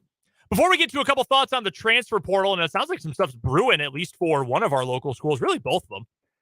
We had another question for the NFL draft. We'll take those if you've got them. Any thoughts you have, any questions you've got, specific players, local guys, what the Chiefs are going to do, hit us up on YouTube. The name of the channel is Sports on 580 WIBW. You can also let us know on the text line, 785-272-9429. We had a question earlier that was asking about Earl Bostic and Lonnie Phelps from KU. Where do we think they're going to go, and are they going to go at all? So we were talking about the downside of Deuce Vaughn having not great testing numbers. I don't think that necessarily hurts you if you are a good enough player. What I think can happen is if you have really good testing scores, I think that can help you, especially if you're kind of a fringe guy. And I think for Earl Bostic in particular, that helps. I do think Lonnie Phelps is going to get taken. I think he showed enough. You know, you see guys at the mid-major level, you wonder, okay, how are they going to translate to the NFL? Well, Lonnie Phelps came to KU and in 1 year was KU's best defensive player. And then he had a great set of testing numbers, 8.4 out of 10 for his relative athletic score, which is really good. That's in the great category of testing. He ran a really good 40-yard dash, one of the very best at the combine. He ranks in the top, I believe it's in the neighborhood of 15% of all testing edge rushers in the last 30 years. Yeah, top 15% of edge rushers in the last 30 years in athletic testing. That's really good. So Phelps is going to go. I think he'll be probably a mid-day 3 guy, a 5th round-ish, I think sounds about right for Lonnie Phelps. Earl Bostic tested even better relative to his position. He had elite scores for his speed, great scores for his explosions. That's the vertical jump and the broad jump. And then great scores as well for the shuttle drills. Those were unofficial, but the shuttle and the 3-cone drill, really good scores there too. I think that probably helps Bostic. I'm going to guess 7th round for Earl. I think someone will bring him into a camp, and I think he's a good enough prospect. Someone will say, we want to guarantee we get him into camp, so we'll use a 7th rounder on him. The one KU player who got taken last year, Kyron Johnson. I couldn't remember. I knew it was K. Kyron Johnson. I thought he was going to be a 7th rounder. He ended up going early in the 6th. So maybe, and he was a great tester too. So maybe that helps out these two guys even a little bit more. But I think both are going to get drafted, which would be pretty good for KU. Yeah, I'm kind of with you. I think those are mid to late day 3 picks, but I think they'll both go off the board. I think that, positions of some need, they're always in need of depth at those spots and NFL size for Bostic in particular. I think help them find homes in the 6th or 7th round, I would say. It would be pretty good in terms of a new recruiting tool for KU. And I know, oh, wow, you got 2 players drafted, big whoop. But for a program that was in the dumps as much as KU in recent years, to have a guy who can say, hey, we brought him in from the portal and instantly made sure he became an NFL draft prospect and got taken, that's a big deal on Lonnie Phelps. And the other one, Earl Bostic was with this program for 5 years. He withstood a lot of trash. He switched positions, and we still turned him into an NFL player. Mm-hmm. That's got to look pretty good for the Lance Leipold staff. No doubt about that. And I guess the staffs that brought him in and worked with him before that, too. Wanted to get to a couple quick things on the transfer portal. Usually on Tuesdays, this is when we would talk to Michael Swain from Fog.net. Michael dealing with some stuff today, so we just pushed that back. We'll talk to Michael coming up next Tuesday at this time. A lot of movement for KU in the portal. We know they are actively, heavily recruiting Hunter Dickinson. He had his visit to KU this past weekend. We know they've already landed the 3-point shooter specialist in Nick Timberlake. 2 other names to keep an eye on right now. Primo Spears, who was at Georgetown, he's already transferred once. So he'll be a 2-time transfer. No idea if he's going to get a waiver or what that'll look like. There was a lot of speculation, like a couple of months ago, I want to say, that people try to get a 2nd-time waiver, we're going to maybe have a little more trouble than they thought they might have. And I don't know if that was... No one seems to. Yeah. I haven't heard a follow-up about that. Most people, even if they are 2nd, even 3rd-time transfers, are still making their moves and making their commitments and don't seem outwardly concerned about what restrictions there might be on their movement. So he's on a visit to KU and is in town now. I believe Michael's reporting was that the majority of his visit will be taking place tomorrow. But he got to town. He's going to be on an official visit to KU. Not really a shooter, good creator. He'd be really kind of like a backup point guard or your secondary ball handler more than he would be a focal point of the offense. But KU needs some guys on the perimeter. He's at least one option. The other name, and we've talked about this before, Arterio Morris from Texas. So he visited KU. He's also visited DePaul. Yesterday, he announced he was going to make his commitment in 2 weeks. Today, that changed to he's going to make his commitment in 2 days, which would lead you to believe it's either going to be KU or DePaul because those are the schools he's visited. Mm-hmm. Very talented player. KU really wanted him when he was a recruit. He ended up picking Chris Beard in Texas. He's got a domestic assault trial looming over him sometime in the near future. I personally would not take that player, no matter how talented he is, because even if he is proven not guilty or whatever, or the trial doesn't ever come to fruition, I don't know. I'm not going to dive into that. That's too much baggage for me. And inevitably, someone will say, well, what about innocent till proven guilty? I am not a court of law. I am a person with a microphone. Right. And that does not necessarily, and if you want to feel that way, totally fine. I get it. That's just too much for me. You can still decide that even the appearance of that kind of behavior is enough to dissuade you from wanting that player to be associated with your program. And if he commits to KU, then he commits to KU, and you got to reckon with that a little bit. But personally, that would not be a take for me. But I'm not in that position, and I'm honestly glad I do not have to make that call. It would be a little strange because he was recruited to play the point, and he's not going to play the point next year if he goes to KU or the year after. Yeah, because like DeJuan Harris, great college basketball player. I don't know what DeJuan's pro career looks like, but as far as he's not a good enough shooter to have one in the National Basketball Association, I can tell you that right now. Or honestly, probably even at EuroLeague. Like he's just not. He doesn't have pro skill, but he's got great college skills. And as far as I'm aware, KU is planning for him to use both of his final years of eligibility. So if you want to play the point full time, it seems like a weird fit. Yes. No, I would agree. Especially, by all accounts, DeJuan Harris, tremendously hard worker. It's not out of the question he bumps his shooting percentages up to a level where, maybe he can play at the next level, but that would require a level of performance we haven't seen in evidence. Like, it would be very surprising to me. Like, some guys do get better. Like, Frank Mason got a lot better as a shooter as his career went on. But it's hard to see a version of DeJuan Harris that shoots 38-40% from three. Yeah, I don't really see that happening. At volume. Yeah. Like, if he could make, over the course of a season, if he took a few a game and made a third of them, I'd call that a huge win. Huge win compared to what he was not all that long ago. But he's the guy that pulls the strings. He runs the show. And, yeah, if Arterio Morris thinks he's going to be that guy at KU, he's not going to be. So that would be fascinating. If he committed to Kansas, then that would be very obviously he'd be subverting his ego, so to speak. And I don't know anything about the guy other than what's public record. Right. But that would suggest to me a guy who's willing to, subvert his ego and play a different role in the name of playing for a national championship, which you get to do. You get a chance to do at Kansas. In a way you're not going to get a chance to do it to DePaul. No, not even close. One thought on K-State real quick. No real news coming from Manhattan right now. I would not be surprised if there is news soon. If you pay attention to recruiting and the portal and all that, you've probably seen online that Tyler Perry from North Texas is visiting. Yeah, I think he might be in Manhattan as we speak. I believe you're correct about that. At this point, and this is not a report, this is just my guess, I imagine he will be the newest K-State Wildcat in the near future, if I had to guess. I think there's a pretty good chance they pick him up. Aaron Estrada off the book. And he can play with Max Asmith, and you can just run 2 point guards if Asmith commits to K-State. Or if not, okay, well, Tyler Perry, it's your show. You're the number one option. Seems like a pretty obvious fit, and that would be a massive get for K-State. He is a really darn good player.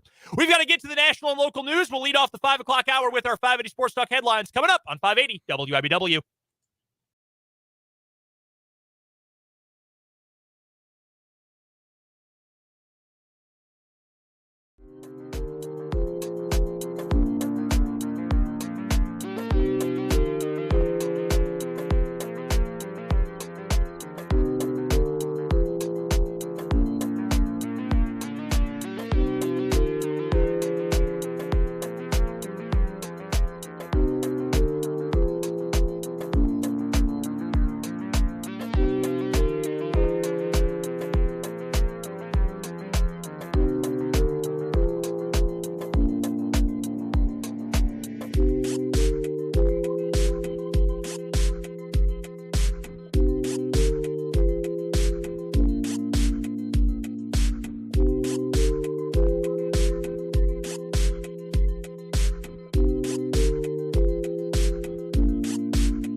now, 1 hour to go on this Tuesday edition of 580 Sports Talk. Brendan Dworzinski and Dan Lucero, your crew, with you until 6 o'clock. Thank you so much for stopping by and being a part of the show. We appreciate you guys, whether you're listening in on the Sports Voice of Kansas, checking us out on our website, 580wibw.com, or watching us on YouTube, Sports on 580 WIBW. Means a lot, and we appreciate you so much. There'd be no us without you, so thank you so much for checking out the show today. If you've missed any of the show up until this point, you can go check out the podcast version of it on our website. Again, that's 580wibw.com. Hover over the podcasts tab and then click on 580 Sports Talk. That's where you'll find the show broken down hour by hour. Or you can head to our YouTube channel. Just go rewind live stream. Easy enough to do. Or you can go check out any of our back catalog of old shows that's on our YouTube, 580 WIBW. Coming up here in this hour, we've got our 580 Sports Talk headlines in just a moment. We'll preview Royals Diamondbacks. We just got a great question from Mark on YouTube. It's still Tuesday, and Random Question Tuesday was 3 o'clock hour, but this is a great question. So we're going to get to that later, too, about whether you got to marinate on this question. Would you rather see a ghost or an alien? Marinate on that. We're going to get to that next segment when we also get to the worst Facebook post I've ever seen. Incredibly high bar to clear. Yeah, it is. It really is. It's been a bad day for people on social media. Just at the top of the hour during the break, saw a tweet from UFC fighter Ben Askren where he pretty much admitted to his 500,000 plus followers and more he doesn't find his wife attractive, which was really great. And then there's this woman in Mississippi who spent nearly $4,000 to go to a concert that got canceled and wants Morgan Wallen to repay her for all of it. It's very funny and very, very dumb. All that and more coming up in this off-the-walls 5 o'clock hour of 580 Sports Talk. Of course, we are also going to take your texts and your comments on YouTube throughout the show. You know the YouTube channel. Text line number is 785-272-9429. Let's get into it with our 580 Sports Talk headlines for today. Dan, I'm going to let you lead it off as the host of the 580 Sports Talk Playoff Roundup. I feel like that is where the majority of our headlines come from today. Specifically from the NBA, last night was wild. Yes, it was. Let's do it. Playoff roundup. Playoffs? Yeehaw! We had 2 Game 4s in the NBA last night, and both of them were something else. The Milwaukee Bucks were in total command of their Game 4 against the Miami Heat on the road in Miami. They were up by double digits. They had Giannis Antetokounmpo back, and the number 1 seed in the East looked poised to even the series at 2. And then Jimmy Butler happened. And that is underselling it. Jimmy Butler goes for 56 points, the fourth most, tied for the fourth most points ever scored in an NBA playoff game, as he leads the Heat past the Bucks, and the number 8 seed in the East has a 3-1 series lead. I will make a confession. I know you're a Jimmy Butler guy. I love Jimmy Butler. I have never really had a strong feeling about Jimmy Butler. I get that. I'm not a hater. Mm-hmm. And I can acknowledge he's a great player. And, you know, they talk about in the NBA, there are 82-game players. There are players that are good for you over the course of the regular season. And then there are 16-game players. And then there's the most extreme example. There are 7-game players. There are guys who are just going to win you a playoff series. Mm-hmm. Jimmy Butler is a 7-game player if ever there was one. Jimmy Butler is probably... I would need some time to actually flesh this out. There is an argument that Jimmy Butler is my favorite basketball player of all time. Okay. I forgot this because I have a brain the size of an acorn, but originally my Random Question Tuesday today was going to be, I'll save that for next Tuesday. Okay. Jimmy Butler's number and name should be hung in the rafters at the United Center, Madison Avenue in Chicago, forever. For all of eternity, Jimmy Butler's name should be up there, and his accomplishments should belong to his time at the Chicago Bull. Instead, the complete morons who run that team and own that team thought, we'd rather go get Lauri Markkanen and then not actually help him develop his game at all. And Jimmy Butler has now been to 3 other teams that he immediately made better. The Timberwolves are a tire fire. That was never going to work out. He went to the Sixers, who he instantly made better. The Sixers then chose both Ben Simmons and Tobias Harris over him. Mm-hmm. That was dumb. They've gone nowhere since. And he has gone to the Miami Heat and has made them the most obnoxious team, and I mean that in the nicest way possible, in the NBA. No one wants to play them. It's a good way to describe Jimmy Butler. To me, he's obnoxious. Yeah, there's levels to that, and at some point, all of them have been accurate. Like charging guys in the bubble for his overpriced coffee at the Disney hotels, probably very obnoxious to NBA players. Playing against him last night, if you were the Milwaukee Bucks, Jimmy Butler's not a three-point shooter. Like, he can do it, but that's not really his game. He's hitting step-back threes and long twos with Giannis in his face and Drew Holiday in his face. Oh, my God. I love Jimmy Butler. I would do anything to get him back on my favorite team. 56 points. We mentioned it. 8 seeds don't beat 1 seeds in the NBA playoffs. It doesn't happen. Usually when it happens, especially in the best of 7 era, it happens because there was a significant injury to the number 1 seed, as happened with the Bulls in 2012. Like, this would be a monumental upset. Not only that, do you know how many, it's only been around for a couple of years now. You know how many play-in teams that have been to the play-in round and played any number of games? You know how many of them have won a series? None. Zippo. None of them. They are on the verge. Teams down 3-1 win their series 5% of the time. So history indicates a 95% chance that he'd hold on and win that series over the Bucks. Wow. If you're the Bucks, you probably got to fire Mike Budenholzer if that happens. Yeah, that would be the kind of thing where you would let your coach go. Like, I think you've got the best defense in terms of individual talent. They're the favorite. They're the favorite, not just in the East. They're the overwhelming favorite, I think, to win the NBA championship. You've got an elite on-ball defender in Drew Holiday. Mm-hmm. You've got a really good defender in Brook Lopez in the post. You've got one of the best defensive players in the NBA in Giannis Antetokounmpo. None of them could stop Jimmy Butler. That's fine. That happens sometimes. What about the other 2 games they lost in this series? Well, one of them, they didn't have Giannis. Yeah. Which was the problem. And the other one, they didn't have Giannis for half of it. But they won game 2 without him. You can't get cooked by Duncan Robinson in the year of our Lord 2023. You can't. You can't let that happen. Williams College, great Duncan Robinson. You just can't allow that to happen. There's a meme that goes around on Twitter every single time Jimmy Butler has a good game in the playoffs. It's Jimmy Butler's face and a calendar in horizontal form.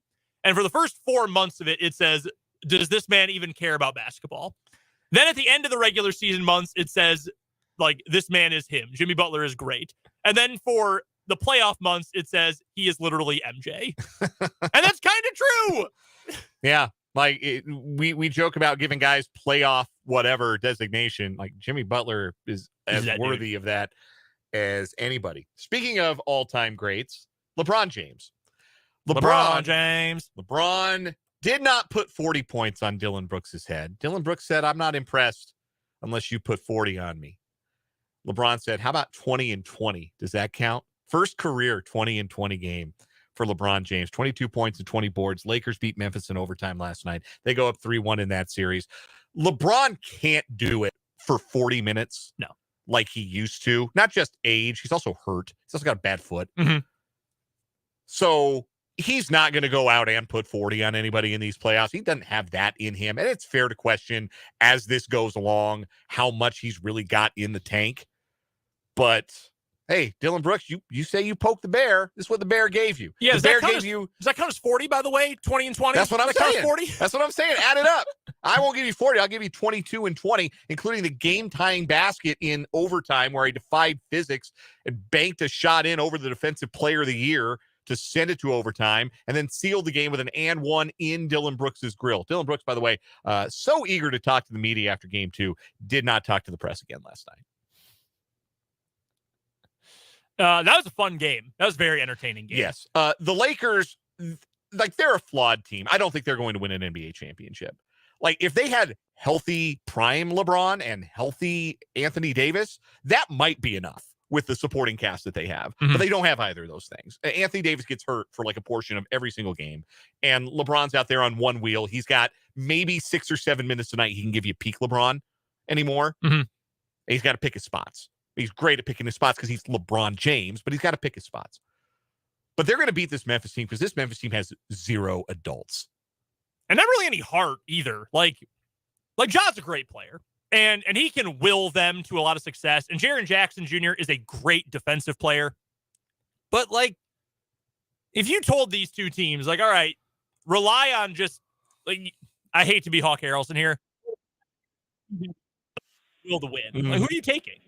The team that is actually scrappy and tough, or the team that's got a bunch of fake tough guys?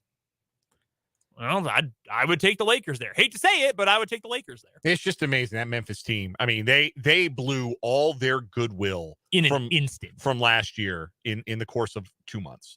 And they're going to look real different next year. They're going to have to get some adults. They might have to let go of Dylan Brooks. And I don't think there's any might about it. They got to go get some grown-ups in that locker room, because they're about to crash out of the postseason to a team with 2 guys. Real quick, not to get too into the NBA weeds here. Do you think if Adams was healthy, it would help? He's an adult. Yeah. I mean, and he's there. He's not playing. Mm-hmm. And that's why I asked. But no, because I don't think the Lakers go so small. Like, he can't do anything with AD. Like, he can bump Anthony Davis around a little bit, but I think you need a guy who can, off the court, he can say, get your head out of your you-know-where. Mm-hmm. And on the court, I think you need a guy who can actually control the basketball. They just need more guys who can make shots. And, Desmond Bane can't be the only guy who can make a shot. Anyway, tonight we've got 3 teams with a chance to close out their respective series game 5s in Boston, Denver, and Phoenix. Boston going up against the Atlanta Hawks, Denver against the Minnesota Timberwolves. No slow-mo Kyle Anderson for the T-Wolves tonight. That's an important piece for them off the bench, because he's tall enough to kind of guard Jokic and help with rebounding and help them have the too big thing that they like to play with Gobert and Towns on the floor at the same time. So I think that's a big absence for Minnesota tonight as they try and continue to stave off elimination. Phoenix against the Clippers, that game in Phoenix. Again, no Kawhi Leonard for the Clippers for the 3rd straight game. I think all 3 of those series are done tonight. Although I am nervous that Scott the Extender Foster is in the Mile High City this evening. That terrifies me. But then I remember CP3 won a playoff game with Scott Foster as the crew chief, which he had literally never done. It's a new era.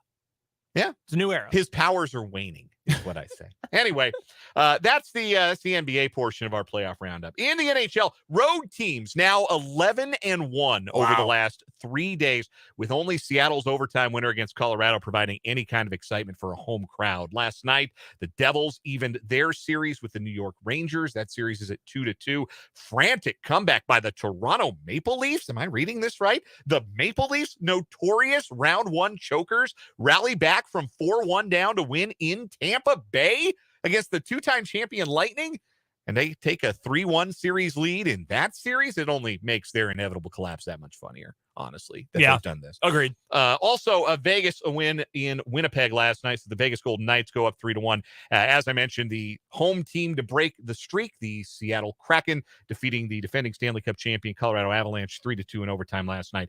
That series is even at 2. The Avalanche will be without last year's Conn Smythe Trophy winner for the playoffs MVP, Cale Makar, suspended for Game 5.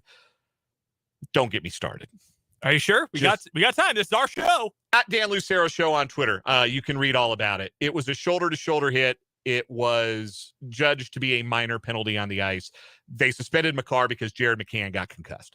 And McCann's a really important player for Seattle. He's a 40-goal guy. It sucks he got hurt. That play was also the first time I noticed all series he was even playing. That might be even better without him. He was invisible in that series. And it's only a suspension because he got hurt. Protect yourself. You know hockey's a physical game. Protect yourself if you're going into the corner. Then you don't get hurt. R.I.P. to Jared McCann's brain, but it's ridiculous. Those fans of Seattle, they don't know anything about hockey. They've had a team for 2 minutes. Booing Makar the whole night. Makar, the league sucks. Like, the Department of Player Safety in NHL is so bad. Well, that's true. There's no denying that.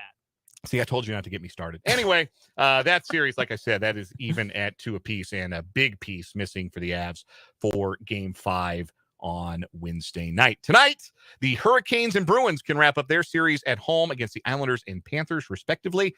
While it's always the pivotal Game 5. We don't have another word for it. No. When the series is tied at 2. Like left-handers, like they're crafty. Yes. Yeah. All lefties are crafty. And all Game 5 is pivotal. If you're trying to avoid elimination, you're staving off elimination. There you the go. only time we use that word in the English language. But tonight, pivotal Game 5s in Dallas and Edmonton. The Wild and the Stars, the Kings and the Oilers. Continuing on with our 580 Sports Talk headlines today.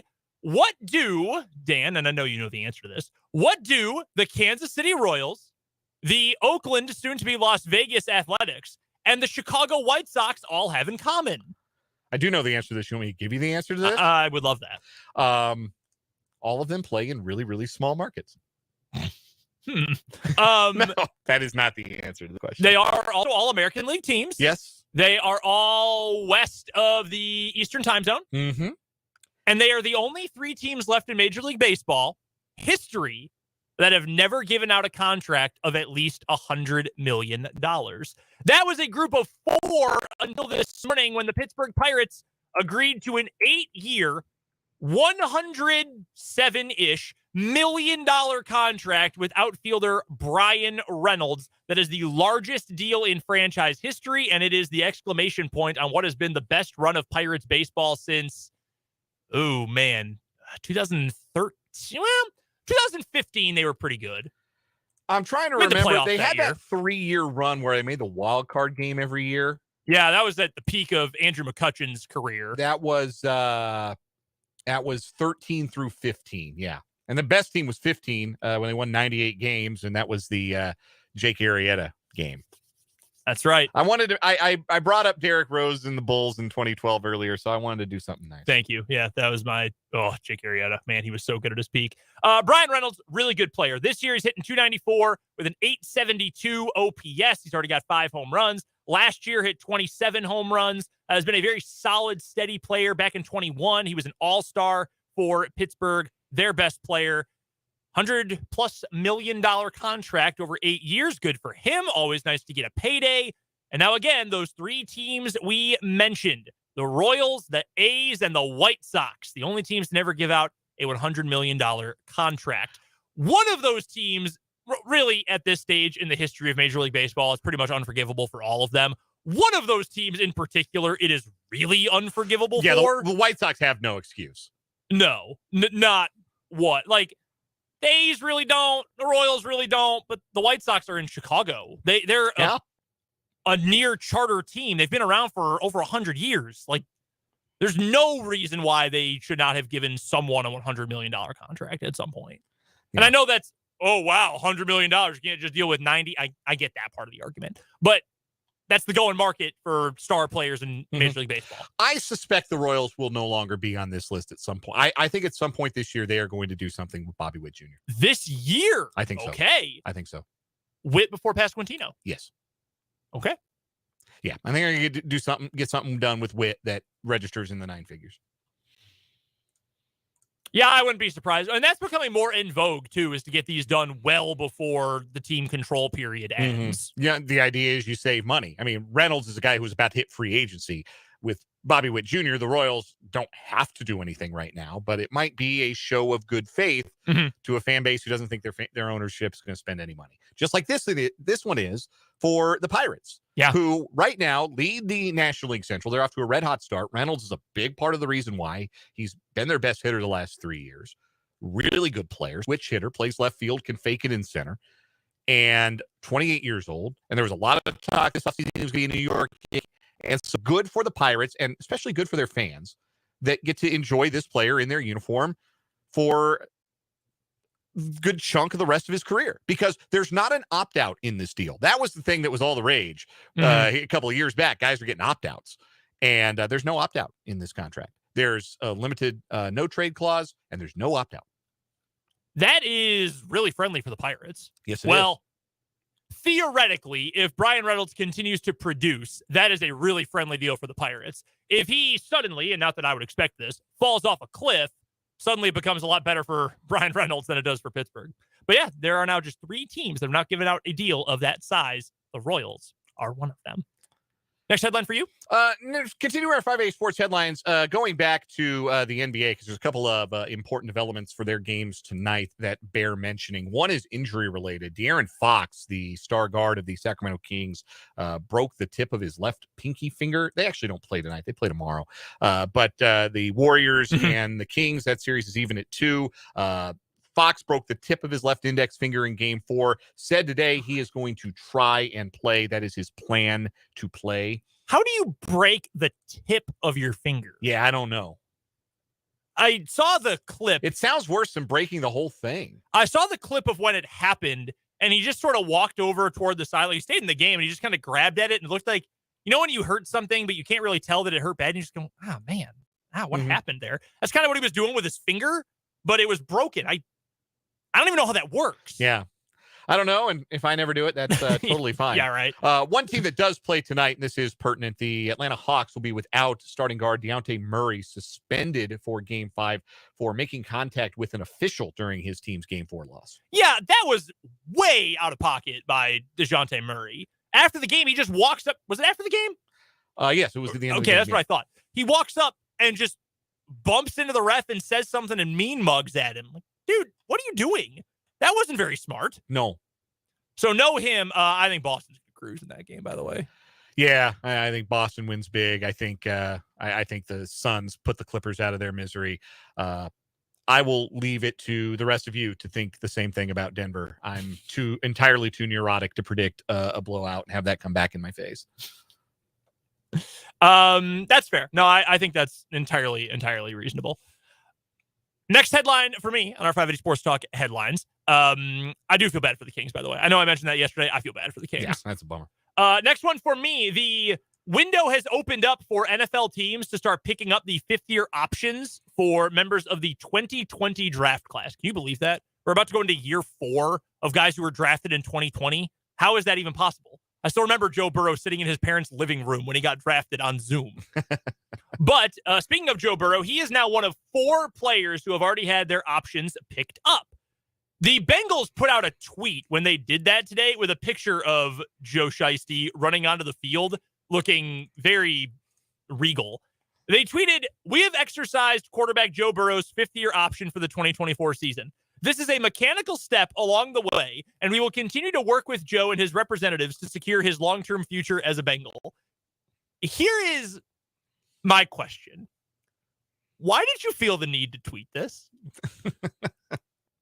Why did you feel the need to say this is just a mechanical step and we're still working on this contract? Because to me, that was obvious that you were going to continue working on this contract. Right. Why did you feel the need to say this? That, if I'm a Bengal fan, I'm more worried now that they said this. Right. Like, hey, what's going on here? Like, and not that every fan knows every rule or every, mechanism of NFL contracts. Obviously, no one could. But I would almost feel more concerned now that they had to say something. Like, did something go wrong? Was there ever any doubt that was going to happen? The other players who have had their options picked up, the 5th overall pick from that year, Tua Tagovailoa, his deal has been picked up, as has the contracts of 2 wide receivers from that draft, CeeDee Lamb and Justin Jefferson. No-brainers all the way around. Can you believe Jefferson was considered he was the 5th receiver drafted. Yeah. He was considered the 4th best of the class. That was a really good class in theory. Jerry Jeudy, who has never... He's fine. He's fine. I thought he was going to be great. I did too. I thought he would be a superstar. He's not a number 1. No, he's not. He's a good number 2. Yeah. But yeah, not a number 1. CeeDee Lamb in that class has turned into a very good player. Yes. Surefire number 1. He's a number 1. Like CeeDee Lamb a lot. Henry Ruggs was also in that class. And yeah, that is obviously an unfortunate situation. Jalen Reagor was picked before Justin Jefferson. That hasn't worked out. That clip of the Vikings front office and at the time their head coach, Mike Zimmer, laughing on Zoom, because that was the COVID draft, laughing when they found out the Eagles took Jalen Reagor instead of Justin Jefferson. That's going to haunt. Well, I mean, the Eagles have won a Super Bowl and the Vikings have not. Or gone to a Super Bowl. I'm sorry, you're right. They've won the NFC. The Vikings have not. But yeah, that's one I'm sure Howie Roseman would like back. Any other headlines for you today? Yeah, let's get to these quickly from the college football transfer portal. TCU has added a veteran quarterback through the portal, former Oregon State Beaver Chance Nolan, who started 20 games for the Beavers over the last 3 seasons. He was injured last year, started just 5 games, and he wasn't going to play at Oregon State after they added DJ Uyunglele from Clemson. I don't know if I think Nolan's a good player or not. That's a weird get for TCU to me. Well, they've only got one returning career start at quarterback between Chandler Morris and Josh Hoover. So it might just be insurance, but maybe he pushes Morris in fall camp. Also, Notre Dame quarterback Tyler Buckner entered the NCAA's transfer portal. He started the Gator Bowl and played fairly well for Notre Dame when they beat South Carolina in that game. He had started the first 2 games of the season before he got hurt and then supplanted. And then, of course, Notre Dame got busy in the portal. They brought in Sam Hartman from Wake Forest to be their quarterback. So Buckner is out at Notre Dame. And also, every Colorado Buffalo is in the transfer portal, I believe. Yeah. I went at first from thinking, dang, that's a lot of dudes, but it is a new regime. And I understand that Deion wants his guys. I understand all that. They were bad. So maybe you're not losing a whole lot. That was my stance, my thought for the first couple days of this. I think I've now changed my stance. I think this is very bad. Well, like you need players. Well, the argument for it is, okay, all the guys that are leaving, even your contributors from last year, they've lost a lot of guys who started a lot of games, were contributors for them last year. They went 1-11. Yeah. Like they probably could have gone 1-11 without those guys. Sure. So understandable. You're moving out experience, but it's experience from a bad team. Mm-hmm. But are there even 60 guys in the portal? Because that's what they need. They're short 60 scholarship players. So to that point, are they just going to bring in the entire Jackson State football team? Is that what's happening here? Maybe. KU football is recruiting a player from Maine, defensive end from Maine. Mm-hmm. And Michael Swain's been all over this.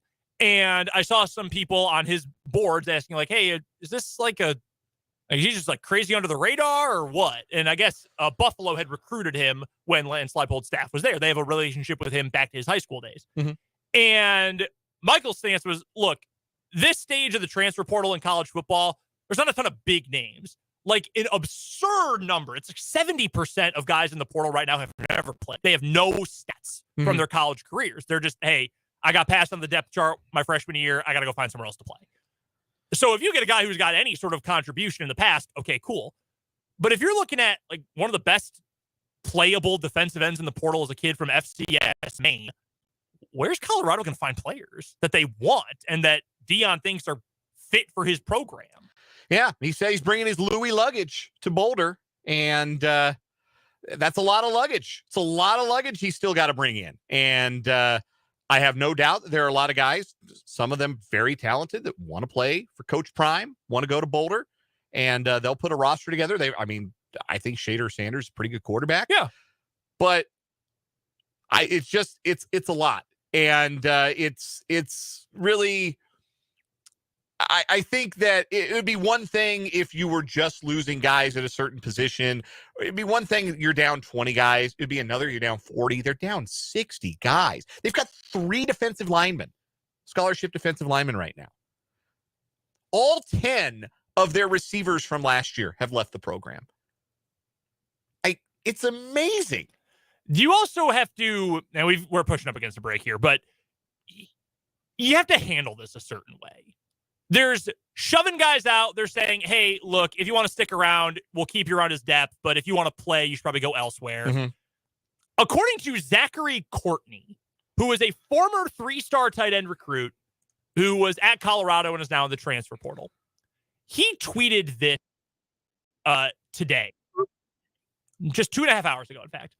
For the coaches who are trying to recruit me, I am sorry, but I will not be able to get y'all my film from practices last season since I am not allowed to have it because the head coach at Colorado won't allow it. This is very unlucky, and if you have any questions, just text me. That is a dirtbag move. That's not like portal gamesmanship. That's being a dirtbag. Yeah. This kid never played, and he can't have practice film from before when you were there. That sucks. Yeah. That's a garbage move. Yeah. The parents and the players that are leaving Colorado are not going to have a whole lot of nice things to say and shouldn't have a whole lot of nice things to say about how Coach Prime and his staff have treated these kids. And I would say a fair word of warning to anybody who's going to be in any of those pieces of Louis luggage on their way to Boulder is he'll do the same to you. And because this is always and forever only been about one guy. This is not about the glory of Colorado football. This is not about restoring the honor and tradition of the Buffaloes. This is about Coach Prime and only about Coach Prime.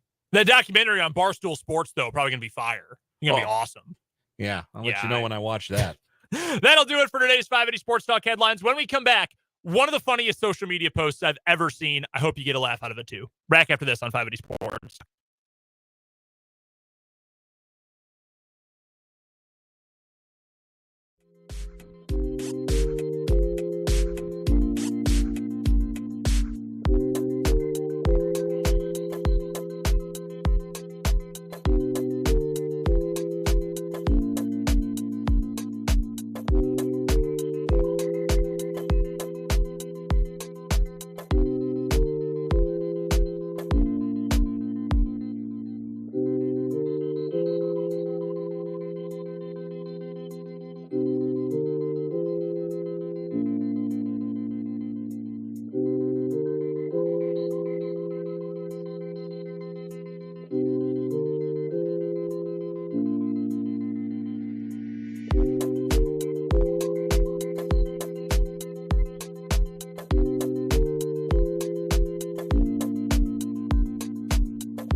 Would you rather see a ghost or an alien in real life? Feel like an alien. I could probably deal with an alien. I don't know. A ghost, it would depend on the form. Like if the ghost is just a human form, but it's a ghost, I feel like might be able to handle that a little easier. Like if the alien was exceptionally creepy looking, like it had tentacles and like 8 limbs and it was just gross, like that would freak me out. Like a gross bug except bigger. But if it was just like one of those extraterrestrial types, like with the funny shaped head, like nah, man, I can handle myself against an alien. Me and my friends would have killed ET with hammers. All-time great tweet. One of the best tweets ever. I don't believe in ghosts. Like, I'm not talking like the Holy Ghost here, but I'm like, I don't think Casper is chilling outside. Like, I don't believe in that. Mm-hmm. But I think I would rather deal with that than an alien, because the alien had to get here somehow. And I know this. That alien somehow got to Earth. I don't think I could get to its planet. So it somehow is smart enough to transport all the way here. I'd be very scared of what that thing might do. That's a great point. That would worry me a little bit. Appreciate Mark for that question on YouTube. This post from Facebook went viral on Twitter last night. Usually if something from a different social media makes it to Twitter, I appreciate it, because then I don't have to go log into Facebook to see it. Or I don't have to go, I don't have to download TikTok. Someone else found the funny ones and brought it to me. Right. I appreciate that. This woman named Mandy was planning to go to a Morgan Wallen concert in Oxford, Mississippi with her husband. Seeing the latest stop on the I'm actually allowed to say that word because I have black friends tour. He has gotten into some trouble in the past for some language, to say the least. I'm not making a value judgment on his music. It's not for me. It might be for you. That's fine. I'm not here to yuck your yum. But that guy just does genuinely kind of give off some real slimeball vibes. And that's before like the racism on videotape. Yeah. So he canceled his show in Oxford, Mississippi the other day because his voice box hurt. He couldn't speak. He said he lost his voice. They said he lost his voice. Rumor has it he lost it somewhere in between his 8th or 9th beer of the evening. So Ms. Mandy took to Facebook and tagged Morgan Wallen and had some complaints. She says, Morgan, since you're offering refunds for the concert, here's my itemized bill for you. And she listed everything that she and her husband and maybe friends spent money on their trip to Oxford, Mississippi for this concert. Hotel, $560. Presuming nights and maybe 2 rooms. 2 tanks of gas, $80. You driving a hybrid? I was expecting you to be driving a hybrid. Good gas mileage for whatever it is they took down to Oxford. Told they're from Little Rock. Okay. So about 440 miles. Okay. Is what you're talking, like Little Rock to Oxford, just for a little more, a little less, but give or take 440 miles. All right. It's okay. Yeah, 2 tanks. Good gas mileage. Yeah. 4 tickets, $1,600.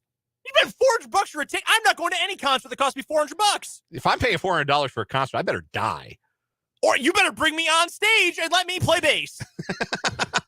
Okay, I'm not spending $400 to go to a concert. $400 for a dude. All his songs are about being a rebel or drinking or being rebellious while drinking. Like, not a lot of range in the Morgan Wallen catalog.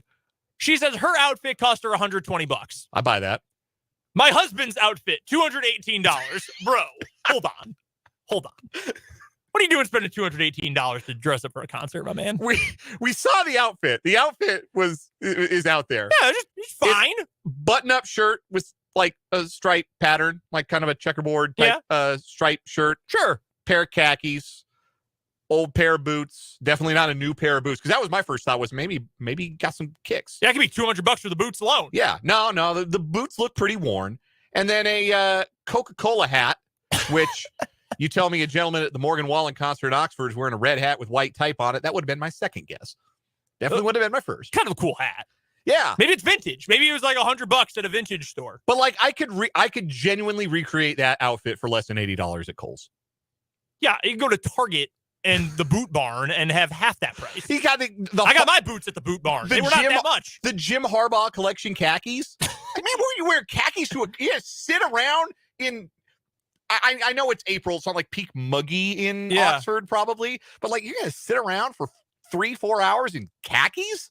They spent $235 at the Oxford Grill House restaurant. Sure, make a date out of it. No, nothing wrong with that. Get a nice tomahawk. Oh man, that sounds good. $40 at Cracker Barrel. Breakfast the next day. Yeah, I went through the menu. They actually have their prices on their online menu. Very nice touch. $40 sounds about right. So yeah, sounds like they came down the night before, stayed at the hotel, probably had a nice dinner night before. Mm-hmm.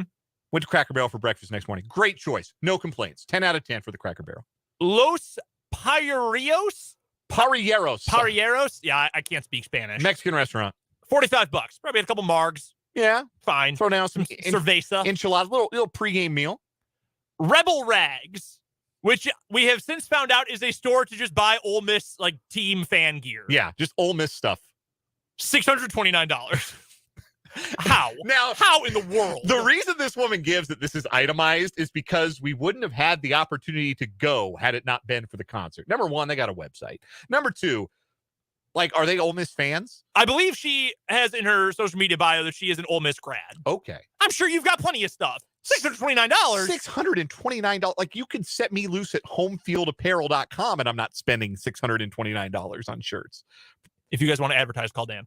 Probably because I've spent close to that much already. But that's over the course of several years. Yes. Not one day. $629? Another 220 drinks at the concert because this woman did not want to remember a single lyric. This is the thing I can't get past. And this is not unique to them. That there is a culture of getting blackout drunk at concerts. And I just don't see the point. Like, didn't you want to go and see the performer perform and remember, like, singing along and having a good time? Like, to me, I don't know. Maybe I'm built different. But I just don't see the appeal of getting blackout drunk at a concert. And especially before the headliner gets out there. Because even if the beers are super expensive, let's say there's drinking beers, tall boys, $15. Like, you're still, you're doing some pretty heavy drinking while the warm-up acts are going. I'm sure they're not done. $220, it's a lot of booze. Listen, never in the South, because I'm not from the South, But I've been to shows like this before. I've been to a couple shows of similar ilk before. They're not drinking like MGD or like just Bud Light. You got like strawberries, mango, anything. Twisted teas. Twisted tea. You got those kind of drinks all over and littered all over the place. And I say that again because I have paid my own money to shows like this before. That's what they're drinking here. And finally, merch for the performer, Morgan Wallen, $235. They spent well over $1,100 on clothes on a 2-day trip. What are you doing? What could possibly cost $235 in Morgan Wallen merch? Chances are you're a fan enough of the artist, you got the album.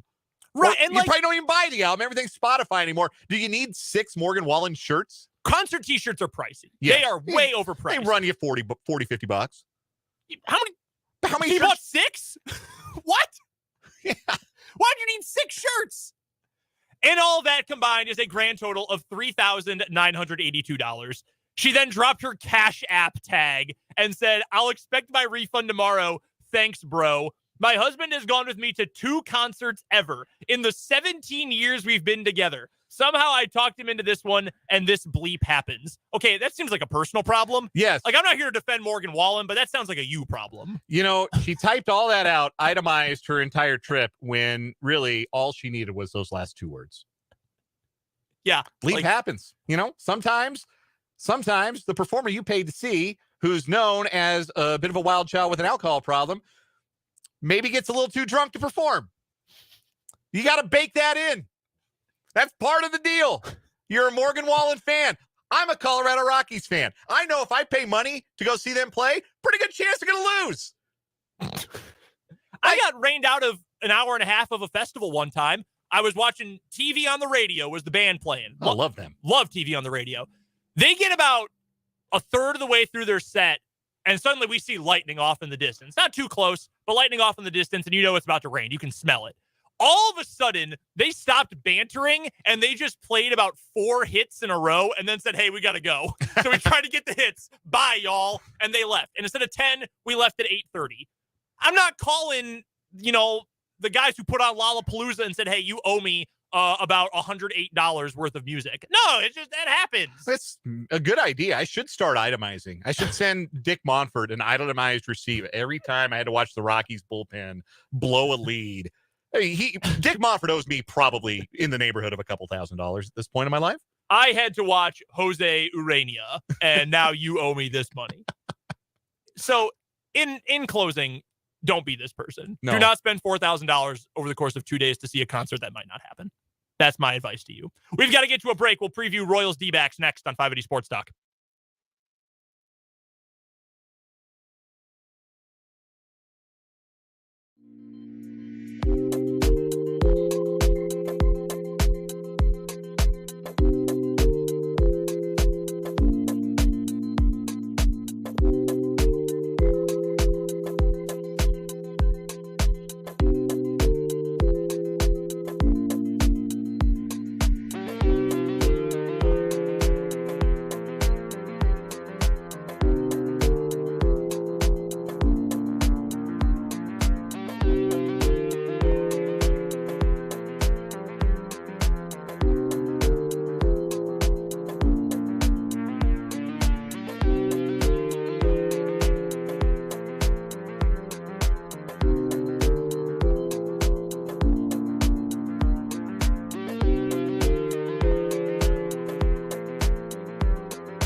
Finishing things up on 580 Sports, Brendan and Dan here with you on this Tuesday afternoon. We've got Royals baseball tonight, late night game out in the desert, taking on the Diamondbacks, game 2 of the series. If anyone for this Royals team needed a bounce back start, and almost all of them do, but if anyone really needed one, it is Brady Singer.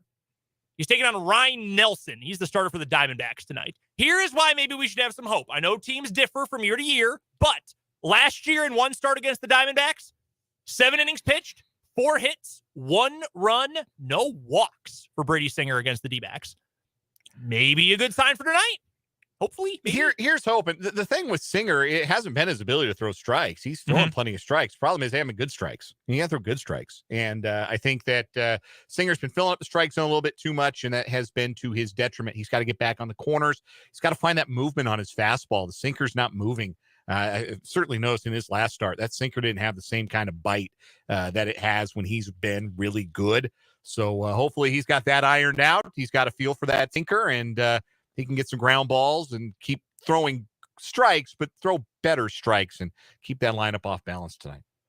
Brady Singer, according to the Baseball Savant website at MLB.com, is in the first percentile in Major League Baseball for all starting pitchers among average exit velocity, hard hit percentage, and expected slugging percentage. There's literally no one worse. Yeah, he's been getting tuned up. That's grisly. Yeah, it's really rough. He's got the stuff. Like, he can pitch well. Middle to end of last season, we saw it. Like, damn, this dude is a top half of the rotation kind of guy when he's on. He just hasn't been on at all. But you're right. I mean, he's not walking dudes, so that's something. But you can't be giving up good content like that so consistently. Such a thing as being too much in the strike zone, and that's where he's at right now. We got to take a break. Royals baseball coming up later tonight. We are going to come back after this commercial break and get you the final word on 580 Sports Talk.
Time to wrap up 5 Sports Talk with the final word, Dan. I appear to have been a little too, let's say, bullish on the Kansas City Royals. Their record so far this season, well below what I expected would not be any great shakes, but a little bit more competitive than this. But if there is one thing I'd like to put my hand up and say, hey, I was right about this, it appears to be Vinnie Pasquantino making further improvements as a hitter and becoming the key component of the Kansas City Royals lineup. The guy you want to stick around and see is at bats, getting better in terms of the power, still maintaining his discipline, his ability to get the bat to the ball. It's really cool to see Vinnie P becoming a star hitter for the Royals. Final word for me today is, after we discussed it during the 3 o'clock hour, bottom of the 3 o'clock hour, I'm feeling like we are going to see some sort of big trade coming up this week. We've already gotten, the big one, a 4-time MVP got traded yesterday. By the way, that's official. Now Aaron Rodgers is a Jet. He'll have his introductory press conference tomorrow. But I do feel like we're going to see some other big piece get moved, whether or not it's one of the wide receivers from Cincinnati that Dan mentioned earlier. I think that would make a whole lot of sense. Maybe it's Trey Lance from San Francisco. The Niners do not have a first-round pick this year. That is because they traded up to go get Trey Lance a couple of years ago. Maybe that ends up being the move they make. I don't know, but it just feels like, along with how unpredictable this draft is and the fact that there's not a ton of top-end blue-chip talent, maybe the blue chip is a guy that's already on another NFL team. There's an acquisition coming up on Thursday or Friday. We're going to have a very short show tomorrow. We will be on following Royals post-game until 6 o'clock. That might be 45 minutes. That might be 20 minutes. We do not know, but we will join you at some point until 6 after post-game tomorrow. Until then, for Dan Lucero, I'm Brendan Dworzinski. Appreciate you guys, as always, for listening to 580 Sports.